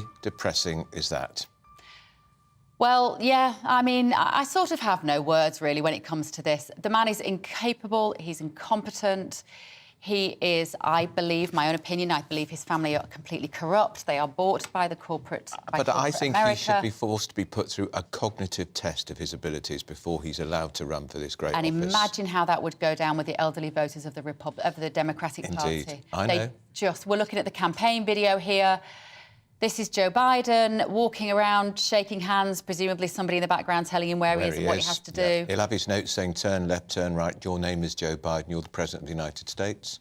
I think will he win, though? I don't think he's got a chance. I don't think he's got a chance of necessarily becoming president, the lead candidate nominated. Of course, the alternative could be Kamala Harris. Who's she? She's the Vice President, who's also apparently totally flipping useless. That's breaking news. Well, the other person who would like to challenge him, of course, is Robert Kennedy, who I am a massive fan of. He's been remarkable. He's got the Kennedy legacy. Interestingly, there's not a lot you can do between him and Ron DeSantis in terms of policy. Scandal where there's a Kennedy. Yeah, well, I just love him. Now, moving back to the RAF flight taking off from Sudan, we're going to speak now, delighted to say, to the former British Army officer, Major General Tim Cross. Tim, morning to you. They've got one plane in the air. We've just heard from our Home and Security editor there could be as many as 1,400 British military personnel in Sudan organising the evacuation. 4,000 people, that's a lot, particularly when we know this ceasefire, planned for 3 days, is very fragile. Yes, it is. It's inevitably so. And I was listening to your previous correspondent talking, and to be honest, he's given you a very full picture. I'm not sure I can add an awful lot more to it, other than give a bit more of a flavour, maybe, of the military side. First of all, I think it's a C-130 that's going in there. It may be an A300 or an A400M, but to get those sorts of numbers out is going to take a lot of aeroplanes. So I think it'll be a mixture of land convoys and air. The C-130 can land in desert airstrips, very easily. We used to run those in the Iraq wars and so forth quite easily. But they will take probably about you can cram a couple of hundred people in the back of a C-130, but, not very comfortably. You can get more in an A400M. So, getting people to that secure location, or people getting to that secure location, and then running some sort of ferry service using one or more RAF aeroplanes is certainly, I'm sure, part of the plan. But I thought the most important issue, which he did touch on, is people have got to get there. And, notwithstanding the fact that it is a ceasefire, it inevitably is chaotic, uncertain, and people will be taking a risk. I remember going through various military checkpoints in the Balkans held by Serbs and Croats and Muslims and others. And, a lot of the people manning these checkpoints were basically thugs. I mean, they were often drunk. With weapons, and it was a very dodgy business getting in and out. And that was, from a military perspective, relatively easy, because I was in the military with other people around me with weapons and so on. But if I was there as a father with my wife and a couple of children, it is a risky business. But on the other hand, there's no alternative. You can't have anybody sort of wandering around the city aimlessly or trying to pick up people from their homes. It's just going to be too complicated. Tim, Bev and I were both wondering if the ceasefire is fragile, and if these two warring factions come across British military who are there for humanitarian reasons to evacuate British people or citizens of all countries, by the sound of it, is there a potential military threat to them? And if so, how does that work out? Well, inevitably there is. I mean, nothing is ever certain in these circumstances, and all choices carry consequences. So if you don't put in a strong military capability, fighting power, combat power, if you don't put in sufficient combat strength, there's always a danger that you can end up in a firefight that you could lose, which is, why they undoubtedly, the MOD, along with the Foreign Office, but particularly the MOD, will have been with the permanent joint headquarters in Northwood, who will have been doing the military planning for this, will have been working through what sort of level combat power do we need to put in. Now, we used to have organisations like 5 Airborne Brigade here in the UK, and this would have been very much their business. We still have 16 Air Assault Brigade, which includes paras and helicopters and various other capabilities. So it's a matter of what do you put on the ground? You need logistics, you need probably to have sort of food and fuel and water and some sort of medical support and so forth. And if they're going to be military people, they will need to have other military around them. But we're not going to put a brigade in here and fight our way into Khartoum. At the end of the day, we will hold a secure base, and if necessary, we would have to resist any force that was played against us. But we are not going to start a fight here.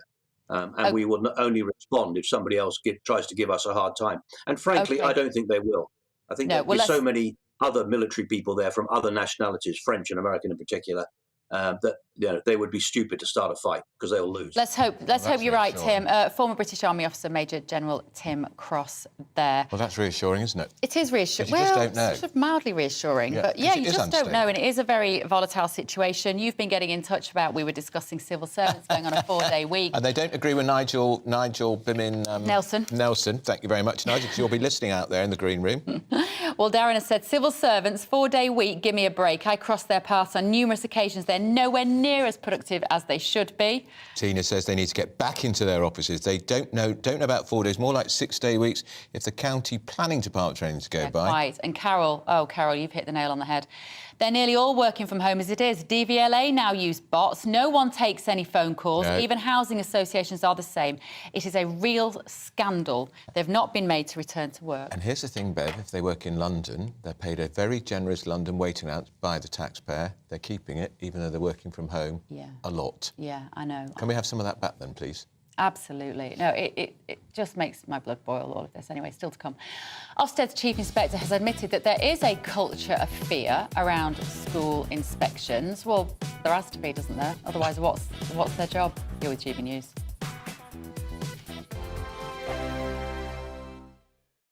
I joined GB News because I was sick and tired of not hearing my views being represented, not just mine, but so many people that I knew and spoke to. I just couldn't get my voice out there. I couldn't say anything. I couldn't do anything. Whatever the narrative was, I kind of had to follow it. GB News is there to provide a voice for those who have been ignored by the establishment media. We think different things. We've got a different style. GB News is here to be optimistic and positive about the future. It's real kind of dynamic and flowing, with the audience very much at the heart of it, like a big family. Here at GB News, we talk about the things that matter to you. Hearing the voices from right across our towns and cities, especially our towns. All sides of the argument represented with a heavy dose of opinion. We're on a mission here to make a difference. And the GB News family really is here for you, and whatever time of day you can watch or listen. Britain's watching. Britain's watching. We're proud to be GB News. The People's Channel. Britain's news channel. Westminster is going around in ever-decreasing circles, followed by the media. Britain is broken. How on earth did we get into this mess? But more importantly, how do we get out of it? Join me at 7 p.m, Mondays to Thursdays on Farage. Here on GB News, we will have open, rational debate. We've got to work out how Britain moves forward from this. Join us here on GB News, the People's Channel. Britain is watching. You've probably seen politicians interviewed 1,000 times, but we do it differently. We find out who they really are, we don't shout, we chat, and hopefully we bring a bit of light, not just heat. Did you know Kate Moss? Apparently. Do you have a pair of jeans or a pair of jeans? No, of course I don't. What would I do with them? My friends are like, oh my God, what's she doing now? Join me every Sunday at 6 for Gloria Meets, only on GB News, the People's Channel, Britain's news channel. I'm Jacob Rees-Mogg, the Member of Parliament for North East Somerset and a former government minister. For years, I have walked the corridors of power in both Westminster and the City of London. We need to have the arguments, the discussions on how we make it better. Crop failures, famine, war, suffering on a scale completely unimaginable. We are putting the cart before the horse. As Charles I said at the scaffold, he was the true defender of liberty. Yeah, I've completely derailed the conversation. Join me Monday to Thursday at 8 p.m. on GB News, Britain's news channel. New to GB News is the Saturday 5. Join us every Saturday from 8 p.m. as we debate the week's stories. Right, folks, that was a spicy one, wasn't it? With us four, plus a special guest. Sometimes she has to stick her foot in it. Sometimes she has to say things as they are. Sometimes I think we should keep the refugees and send the pensioners to Rwanda. Then we'd be in a much better state. Well, Benjamin, that is... The Saturday 5. Saturday nights from 8. Only on GB News, the People's Channel. Britain's news channel.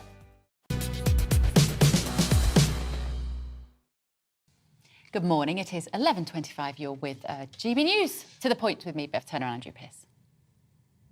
Well, Ofsted's chief inspector has admitted there's a culture of fear around school inspections. It comes after widespread anger about the school inspection system in England, which was prompted by the death of head teacher Ruth Perry. Well, we're going to hear more now from Serge Safai, who's the executive head at St Thomas School in London. Good morning to you. Have we got you? There you are. Good morning to you. Hi, good morning. So do you share this view that there's a culture of fear around Ofsted inspections? Well, of course there is. With any accountability method, you're always going to get anticipation and a bit of worry how well you'll do. And I'm just pleased that someone's finally talking about Ofsted, because I do think it's important, but it's not fit for purpose at the moment. Because usually when you are held accountable, you sort of know what you're held accountable for. And when the Ofsted can happily say, well, we're going to ignore academic outcomes, the very things that are most important to the parents and the pupils, head teachers start to worry, well, what are we being measured upon? Yeah. So, yes, all head teachers, especially in good schools, will worry about Ofsted. After all, that's the only measure that the parents have in order to send their pupils, their kids to your school, which means that's where your funding stream goes. And it's a shame that it's taken the death of that poor lady to actually start thinking, well, is Ofsted fit for purpose at the moment? What's it providing? It went missing for 2 years during COVID. No bottom line in terms of what do we expect from our schools during that point. No one discussed what was Ofsted doing while schools were merrily doing as they pleased, which meant that the disadvantaged pupils were further disadvantaged. So on one hand, yes, I'm glad that the focus is now looking at Ofsted to see what it's about. It's never been developmental. It's never been supportive. It's been purely judgmental. And it's about time it got looked at. But on the other hand, I will say we've now got an open goal to the left-leaning unions who would quite happily do away with Ofsted because they don't want accountability in schools. And I've been teaching long enough to know that that's a disaster. Serge, you're a breath of fresh air. I've never spoken to you before, and I love it when I come across teachers who are so straightforward and have some good old-fashioned values. What should Ofsted be judging schools on then? Well, first and foremost, performance. Now, let's take for granted the health and safety factor, which actually I think should be outsourced to experts who know what they're doing. And let's get these experts into schools far more regularly to check out the health and safety. But Ofsted should be coming in. And as I've already said, let's look at what parents and pupils really need and want from schools. So how about we just start with outcomes? We've got this progress rate measure, which unfortunately the media, you lot never get hold of this, in terms of what do parents want to know about a school? Well, I know I'm a parent. I don't know if you two are. But how much progress will a child make when they go to that school? We have that measure. We've had it for a while. Listen, I might go off piste here because this has been winding me up for years. You know, you go off piste if you like. You and me both, Serge. We've now got 2-year groups in secondary schools, but because Mr. Williamson, who got a knighthood for it, can you imagine that? You know, we had 2-year groups who have not been measured on SATs. So there's no benchmark in order to measure progress 8. No one's talked about that because no one's interested in outcomes. And I've spent all my teaching career teaching in inner city schools where outcomes are really, really important. And it's about time someone started to talk about them. I think the Ofsted remit is far too wide. Let's just concentrate on schools, and someone else can do prisons, someone else can do the care homes, etc., etc. But I've had lots and lots of dealings with Ofsted. Credibility is an issue. And let's get back to basics and let's parent decide, what do they want from Ofsted? Let's let ordinary people, what do we want? And when you can ignore outcomes, I'm sorry, you lose me on that one. All right, can I just take you back, though, where this conversation began? And I think Bev and I both agree with what you're saying. But the death by suicide of Ruth Perry, the head teacher, was tragic. And she had been stressed about the Ofsted inspection, which was poor for her personally on leadership.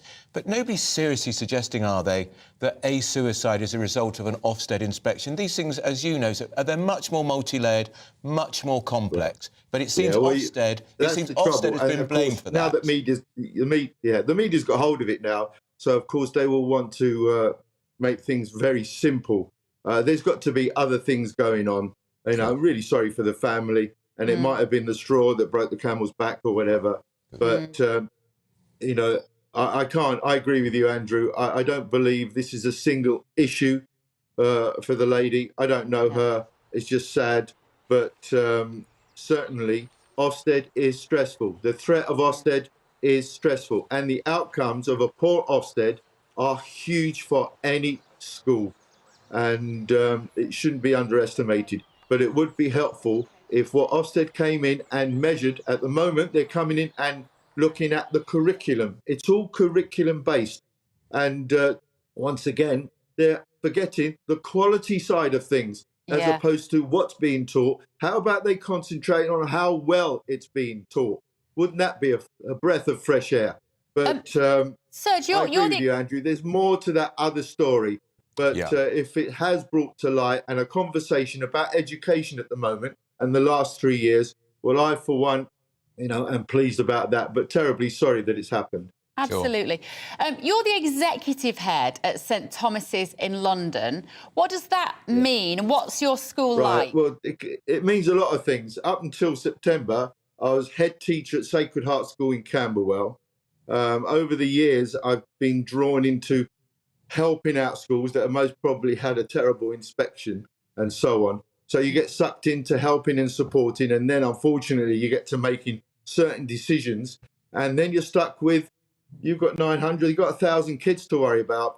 I'm afraid I've never been one to sort of walk away. So you end up attached to a school, you tend to appoint the head teacher, and then they give you this executive role that can be interpreted as you like. In the old days, if you had one school and you did a good job there, that was plenty. That's not the same anymore with the maths and goodness knows what other layers of education are going on. But what I do know is a bit of a free-for-all at the minute. And what I do know about free-for-alls is that the disadvantaged tend to come off second best. Yeah, absolutely. Just one last question. What's the relationship like, do you think, today with schools and parents? Positive or negative? Depends on the school. I know my schools, I'm fortunate that I've got really good schools, both my schools in terms of outcomes. St Thomas the Apostle, top performing all-boys school in the country. Okay, you might be interested, you might not. So my parents are great. I'm oversubscribed. If they don't like what I'm doing, I will kindly invite them to go and find another school. Amazing. You're brilliant, Serge. We've got to move on. Do come back again and talk to us another day. Thank you so much, Serge Safai, Executive Head of St Thomas's. Still to come, more top stories with Tonya and Nigel, but first of all, your news.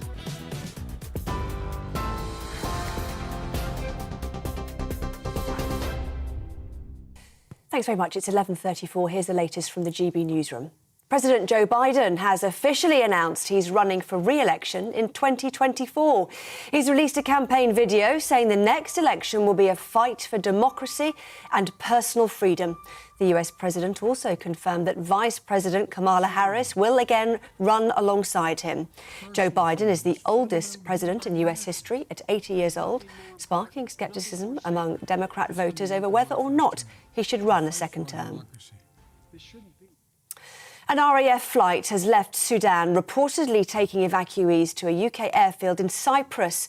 It comes after the Prime Minister announced a large-scale evacuation of British nationals from the country. RAF flights leaving outside the capital Khartoum will be open to British passport holders, with priority being given to the most vulnerable. Around 2,000 British citizens have already registered in Sudan with the Foreign Office after a 72-hour ceasefire between the Sudanese army and a paramilitary group was announced. The Foreign Secretary James Cleverly says the UK has been contacting British nationals directly with evacuation routes.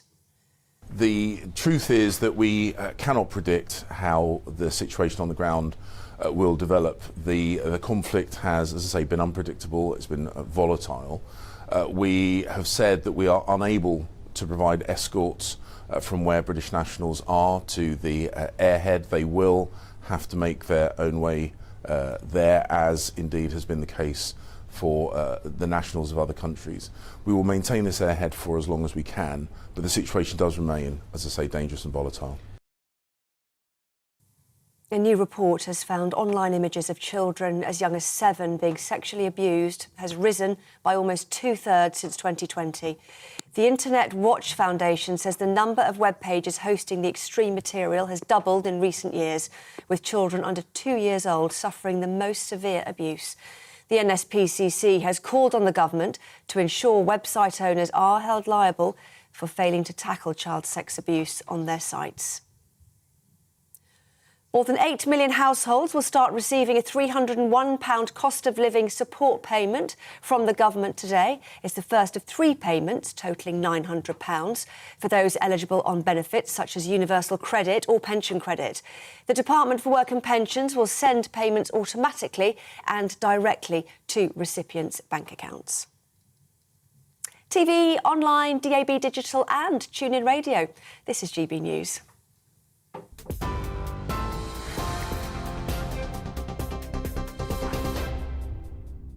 Direct Bullion sponsors the Finance Report on GB News for gold and silver investment.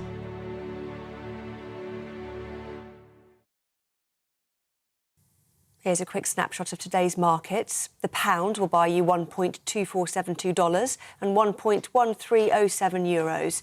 The price of gold is £1,593.75 per ounce. And the FTSE 100's at 7,886 points. Direct Bullion sponsors the Finance Report on GB News for physical investment.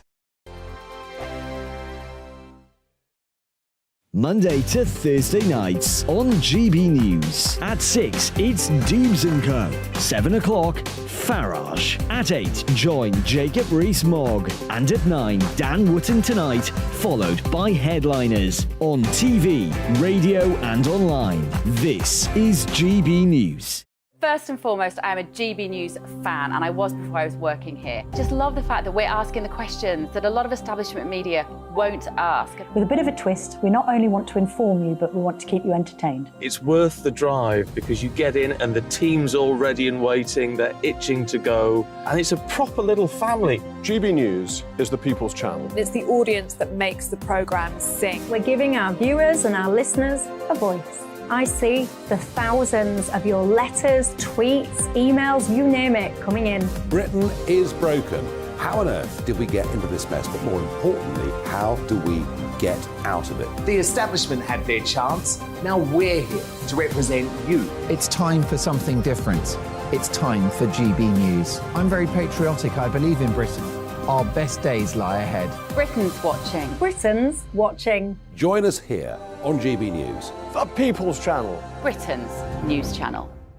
Join me, Patrick Christie's, Monday to Friday, 3 till 6. We tackle the day's news agenda like you've never seen before. It's high tempo, high octane, the most controversial topics, and the best guests. You will not be able to take your eyes and ears off it. I'm not afraid to ask the questions that you really want answered. 3 till 6 p.m, Monday to Friday on GB News, the People's Channel, Britain's news channel. GB News has its own late-night paper preview show, Headliners, where comedians take you through the next day's top news stories. You don't have to bother reading the newspaper, we've got it covered for you. Headliners, every night at 11 p.m, and repeated every morning at 5 a.m. We won't send you to sleep like some of the other paper review shows out there. GB News, the People's Channel, Britain's news channel. Join me, Camilla Tominey, on Sunday mornings from 9:30, taking the politicians to task and breaking out of SW1 to see how their decisions are affecting you across the UK. Bursting the Westminster bubble every Sunday morning, only on GB News, the People's Channel. Britain's watching. Hello, I'm Calvin Robinson. Do not miss my Common Sense Crusade Saturdays at 7 p.m. Join me for some in-depth discussions on faith. Is that not the start of the slippery slope? It's very much so. And the big moral questions of the day. I'm baffled. You've got some nerve. Only on GB News, the People's Channel, Britain's news channel. I'm Andrew Doyle. Join me at 7 o'clock every Sunday night for Free Speech Nation, the show where I tackle the week's biggest stories in politics and current affairs with the help of my 2 comedian panellists and a variety of special guests. Free Speech Nation, Sunday nights from 7 on GB News, the People's Channel, Britain's news channel.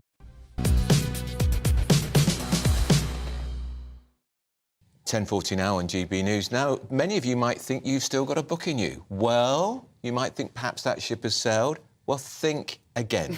That's right. Literary agency Jenny Brown Associates have launched an award for debut novelists in the UK aged 50 and above. Well, we're going to speak to one, Georgina Moore. She had her first novel published, are we allowed to say this, in her 50th year to rave reviews. Yeah. Good morning, Georgina, and congratulations. What's your book called?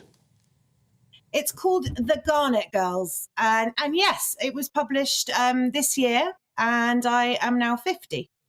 So, well, Georgina, it's so obvious, really. When we get to this sort of time in life, we've got experience, we know what we're talking about. Who can write a novel in their 20s and 30s? This is obvious. I think one of the things, I have another job, and my other job is as a book publicist. I work at Midas PR, and I work with quite a lot of authors who have been older. I work with one called Julie Owen Moylan, who first got her first book deal at 60. And I think given that the mainstay of book sales is women 40 to 70 years old, it seems ridiculous that we wouldn't have authors of that age writing their first books. And as you say, Bev, bringing their experience and wisdom to the table, which is invaluable. How did your book come about? What was your inspiration? It's set on the Isle of Wight, isn't it? I can't wait to read it, by the way. It sounds right up my street. But how difficult was it? Because some would say, well, at your age, Georgina, you might not have the confidence to contact a publisher. I mean, I was very lucky in that I work in the industry, so I knew everyone, although that did actually make it sometimes even more terrifying, knowing the people that would be reading it. But yes, I think I kind of just got to the stage where I knew I had something to say. And before that, I wasn't sure I had anything different to say. And for me, it was all about the timing. And I wrote it in lockdown, you won't be surprised to hear. And it was a kind of one of those now or never moments where I just thought, if I don't do it now with the extra time I have, I'll never do it. Did you, having worked in the industry, you know how good and bad reviews can be of a book, Georgina. How nervous were you when those reviews came out? Because you didn't need to be, of course, because I can just see one, a brilliant debut and powerful tale of sisterhood and home set on the beautiful beach of the Isle of Wight. But, of course, it could have gone the other way, some of those reviews. Thank you so much. Yes, it was absolutely nerve-wracking. I don't think that's actually ever going to change. And now I've had a few lovely ones under my belt, but it doesn't seem to make you feel that the next one couldn't be a horror. So I think you're just always worrying, but I think you probably get to a stage where you start to see that you've got some readers who love the book and your readers are out there. And I think it's all about writing the best book you can and finding those readers and going out as much as possible to go and meet those readers as well. What would your advice be? There'll be people watching this morning, Georgina, who think, I've got a book in me. What would your advice be to get started? I think I got some brilliant advice from writers I know, which is just you can't do anything better than put pen to paper or get on your keyboard, because you just have to get the words down. At the end of the day, that is really the challenge. But if you start to get the words down, I found that I really loved it. And as I got into the story, I was pulled in, and people talk about your characters going off and doing their own thing. And I thought that was something that writers just said, but in fact, it does happen. You get pulled in to your own story. So I would advise them with prizes like this from Jenny Brown, which is brilliant to have that opportunity. Whatever your age, bring your life experiences, your stories to the table and have confidence in them. If there's a pull on you to write something, it's probably for a reason. Georgina, who is your favourite author, and was he or she an inspiration? Yeah, I mean, I'm very, very lucky in that I look after the PR for Maggie O'Farrell, who probably is one of the greatest writers working today. And so I'll have to be a little bit biased and say Maggie O'Farrell. But yes, I mean, I read all the time. I've got a lot of favourite writers. And I would just say that, yeah, don't let age hold you back, because I think the publishing industry is very, very determined to try and open up publishing, which can seem like a very closed industry to some, and get more diversity across all areas, and particularly age. Yeah, OK, fantastic. Good luck, Georgina. Georgina Moore there, author. Had her first novel published at 50 years of age. I just think Jeffrey Archer is 81 or 82, still writing novels, and I think he's doing his latest is a 7-part series, so he'll still be writing when he's 84. Nigel and they're Nelson still bestsellers. and Tonya are with us, by the way. How many books have you written, Nigel? I've written 2, published 1. OK, Tonya Buxton? I've 5 books published, but mine are non-fiction, and that's the difference. Mine are about food. There's a 13-amp plug here. 13 amp. Can we have the camera on here? There we are. Tonya Buxton, The Secret of Spice. Actually, that's going to tie into one of the stories we're going to talk about a bit later, actually. I've done 3, but again, non-fiction, but I do have a fiction book that I was due to do about 10 years ago. It's still, I read it now and I cringe. I worked on a book called Great Parliamentary Scandals, and believe it or not, in the revised edition, I was in one. Oh, long story. Great parliamentary scandal. I had to give evidence in a court case, so that was the case. Involving a Tory MP in a queen-sized bed. Enough said. Oh, right. Search that out now. Yes. Joe Biden. He's formally announced that he is going to be standing for the nomination from the Democratic Party. Nigel Nelson. Oh, what wonderful reflection of the American country and the brilliant individuals they have at their disposal. Yeah, well, they don't, do they? No? And that's the real problem. It's a population of 330 million. Yes, I know, but not an awful lot of them want to stand for president, it would seem. So it's no great surprise that Joe Biden's finally announced. He has no serious challenger.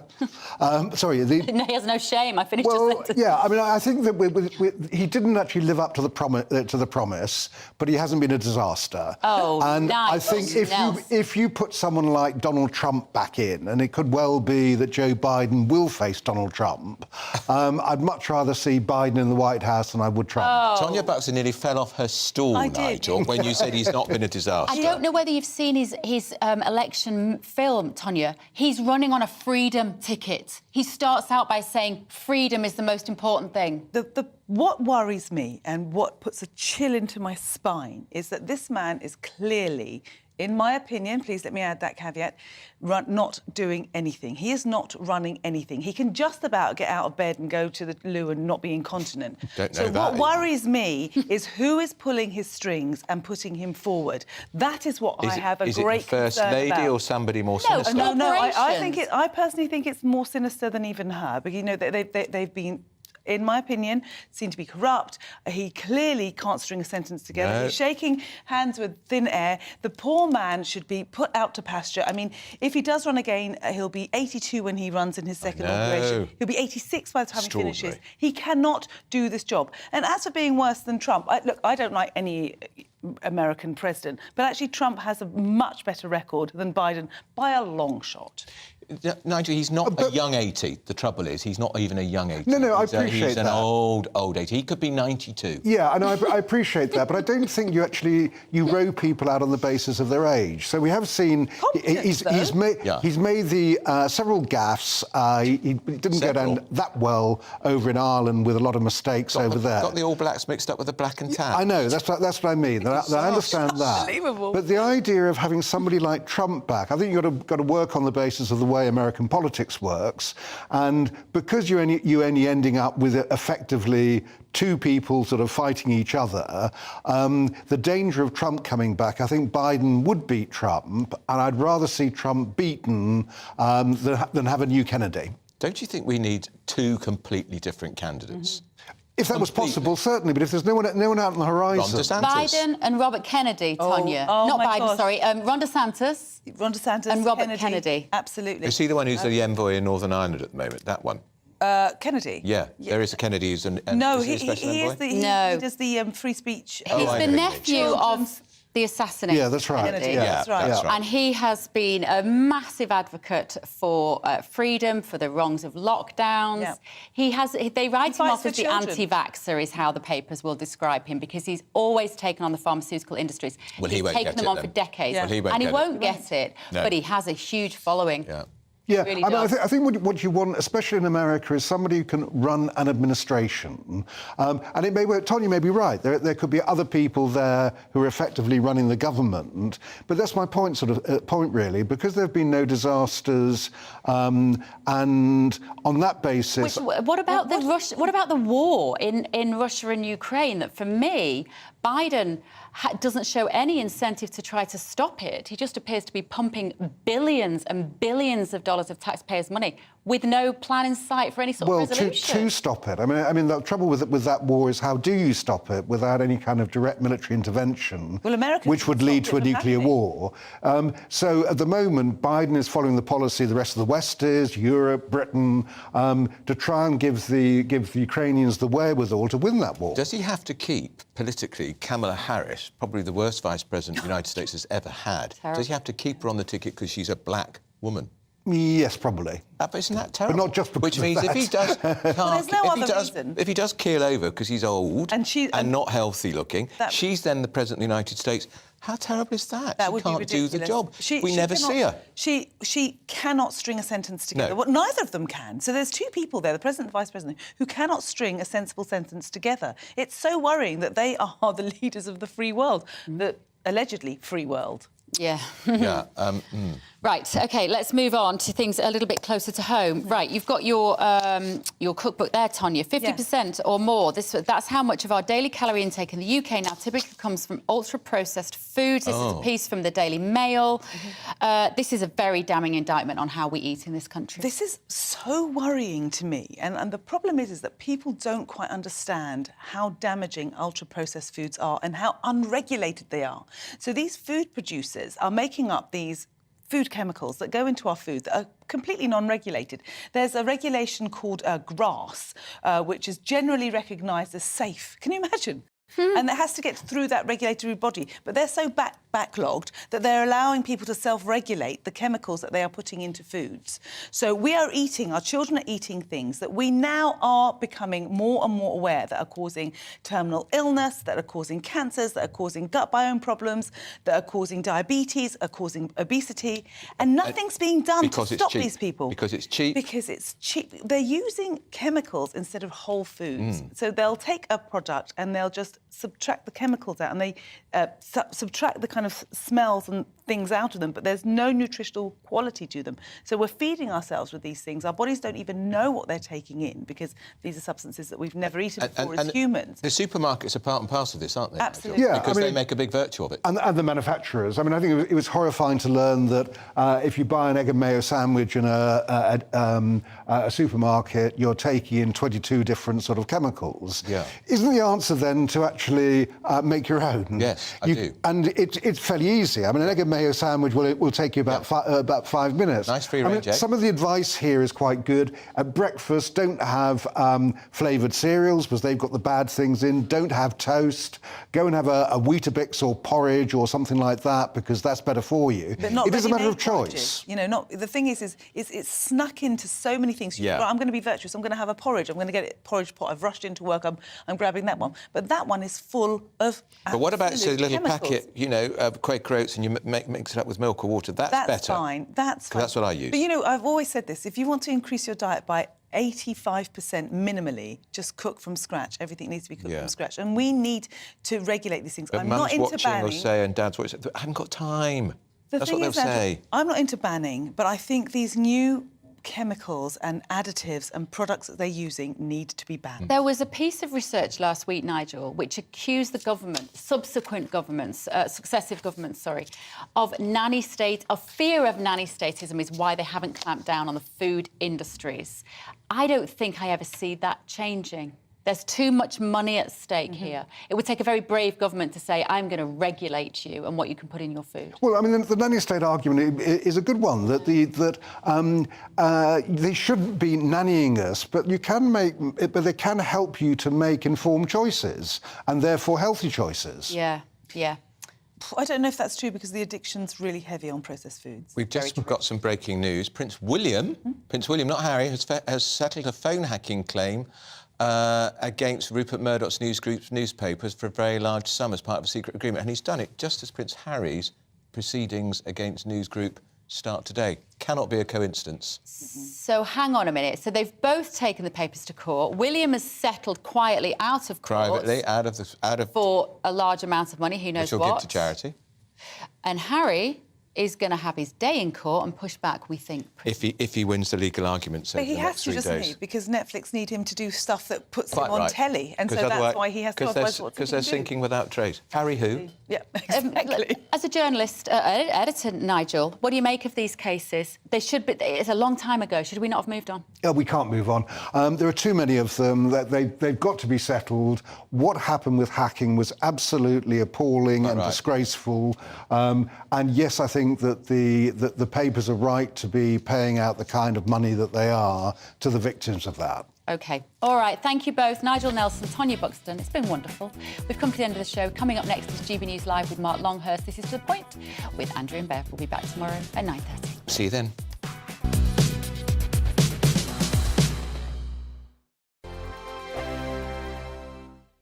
It's all about family, being in people's living rooms, all the interaction and getting to know who our viewers and listeners are. When I was young, my dad used to say, Nana, stop arguing. I wanted an outlet that would enable me to give my opinion.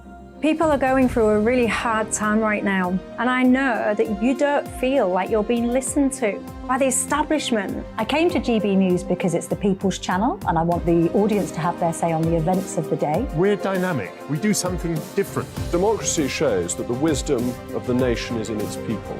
I get to travel to find out what the story is from a personal perspective. The British people aren't fools. We know when we're not being told the full story. We've got to work out how Britain moves forward from this.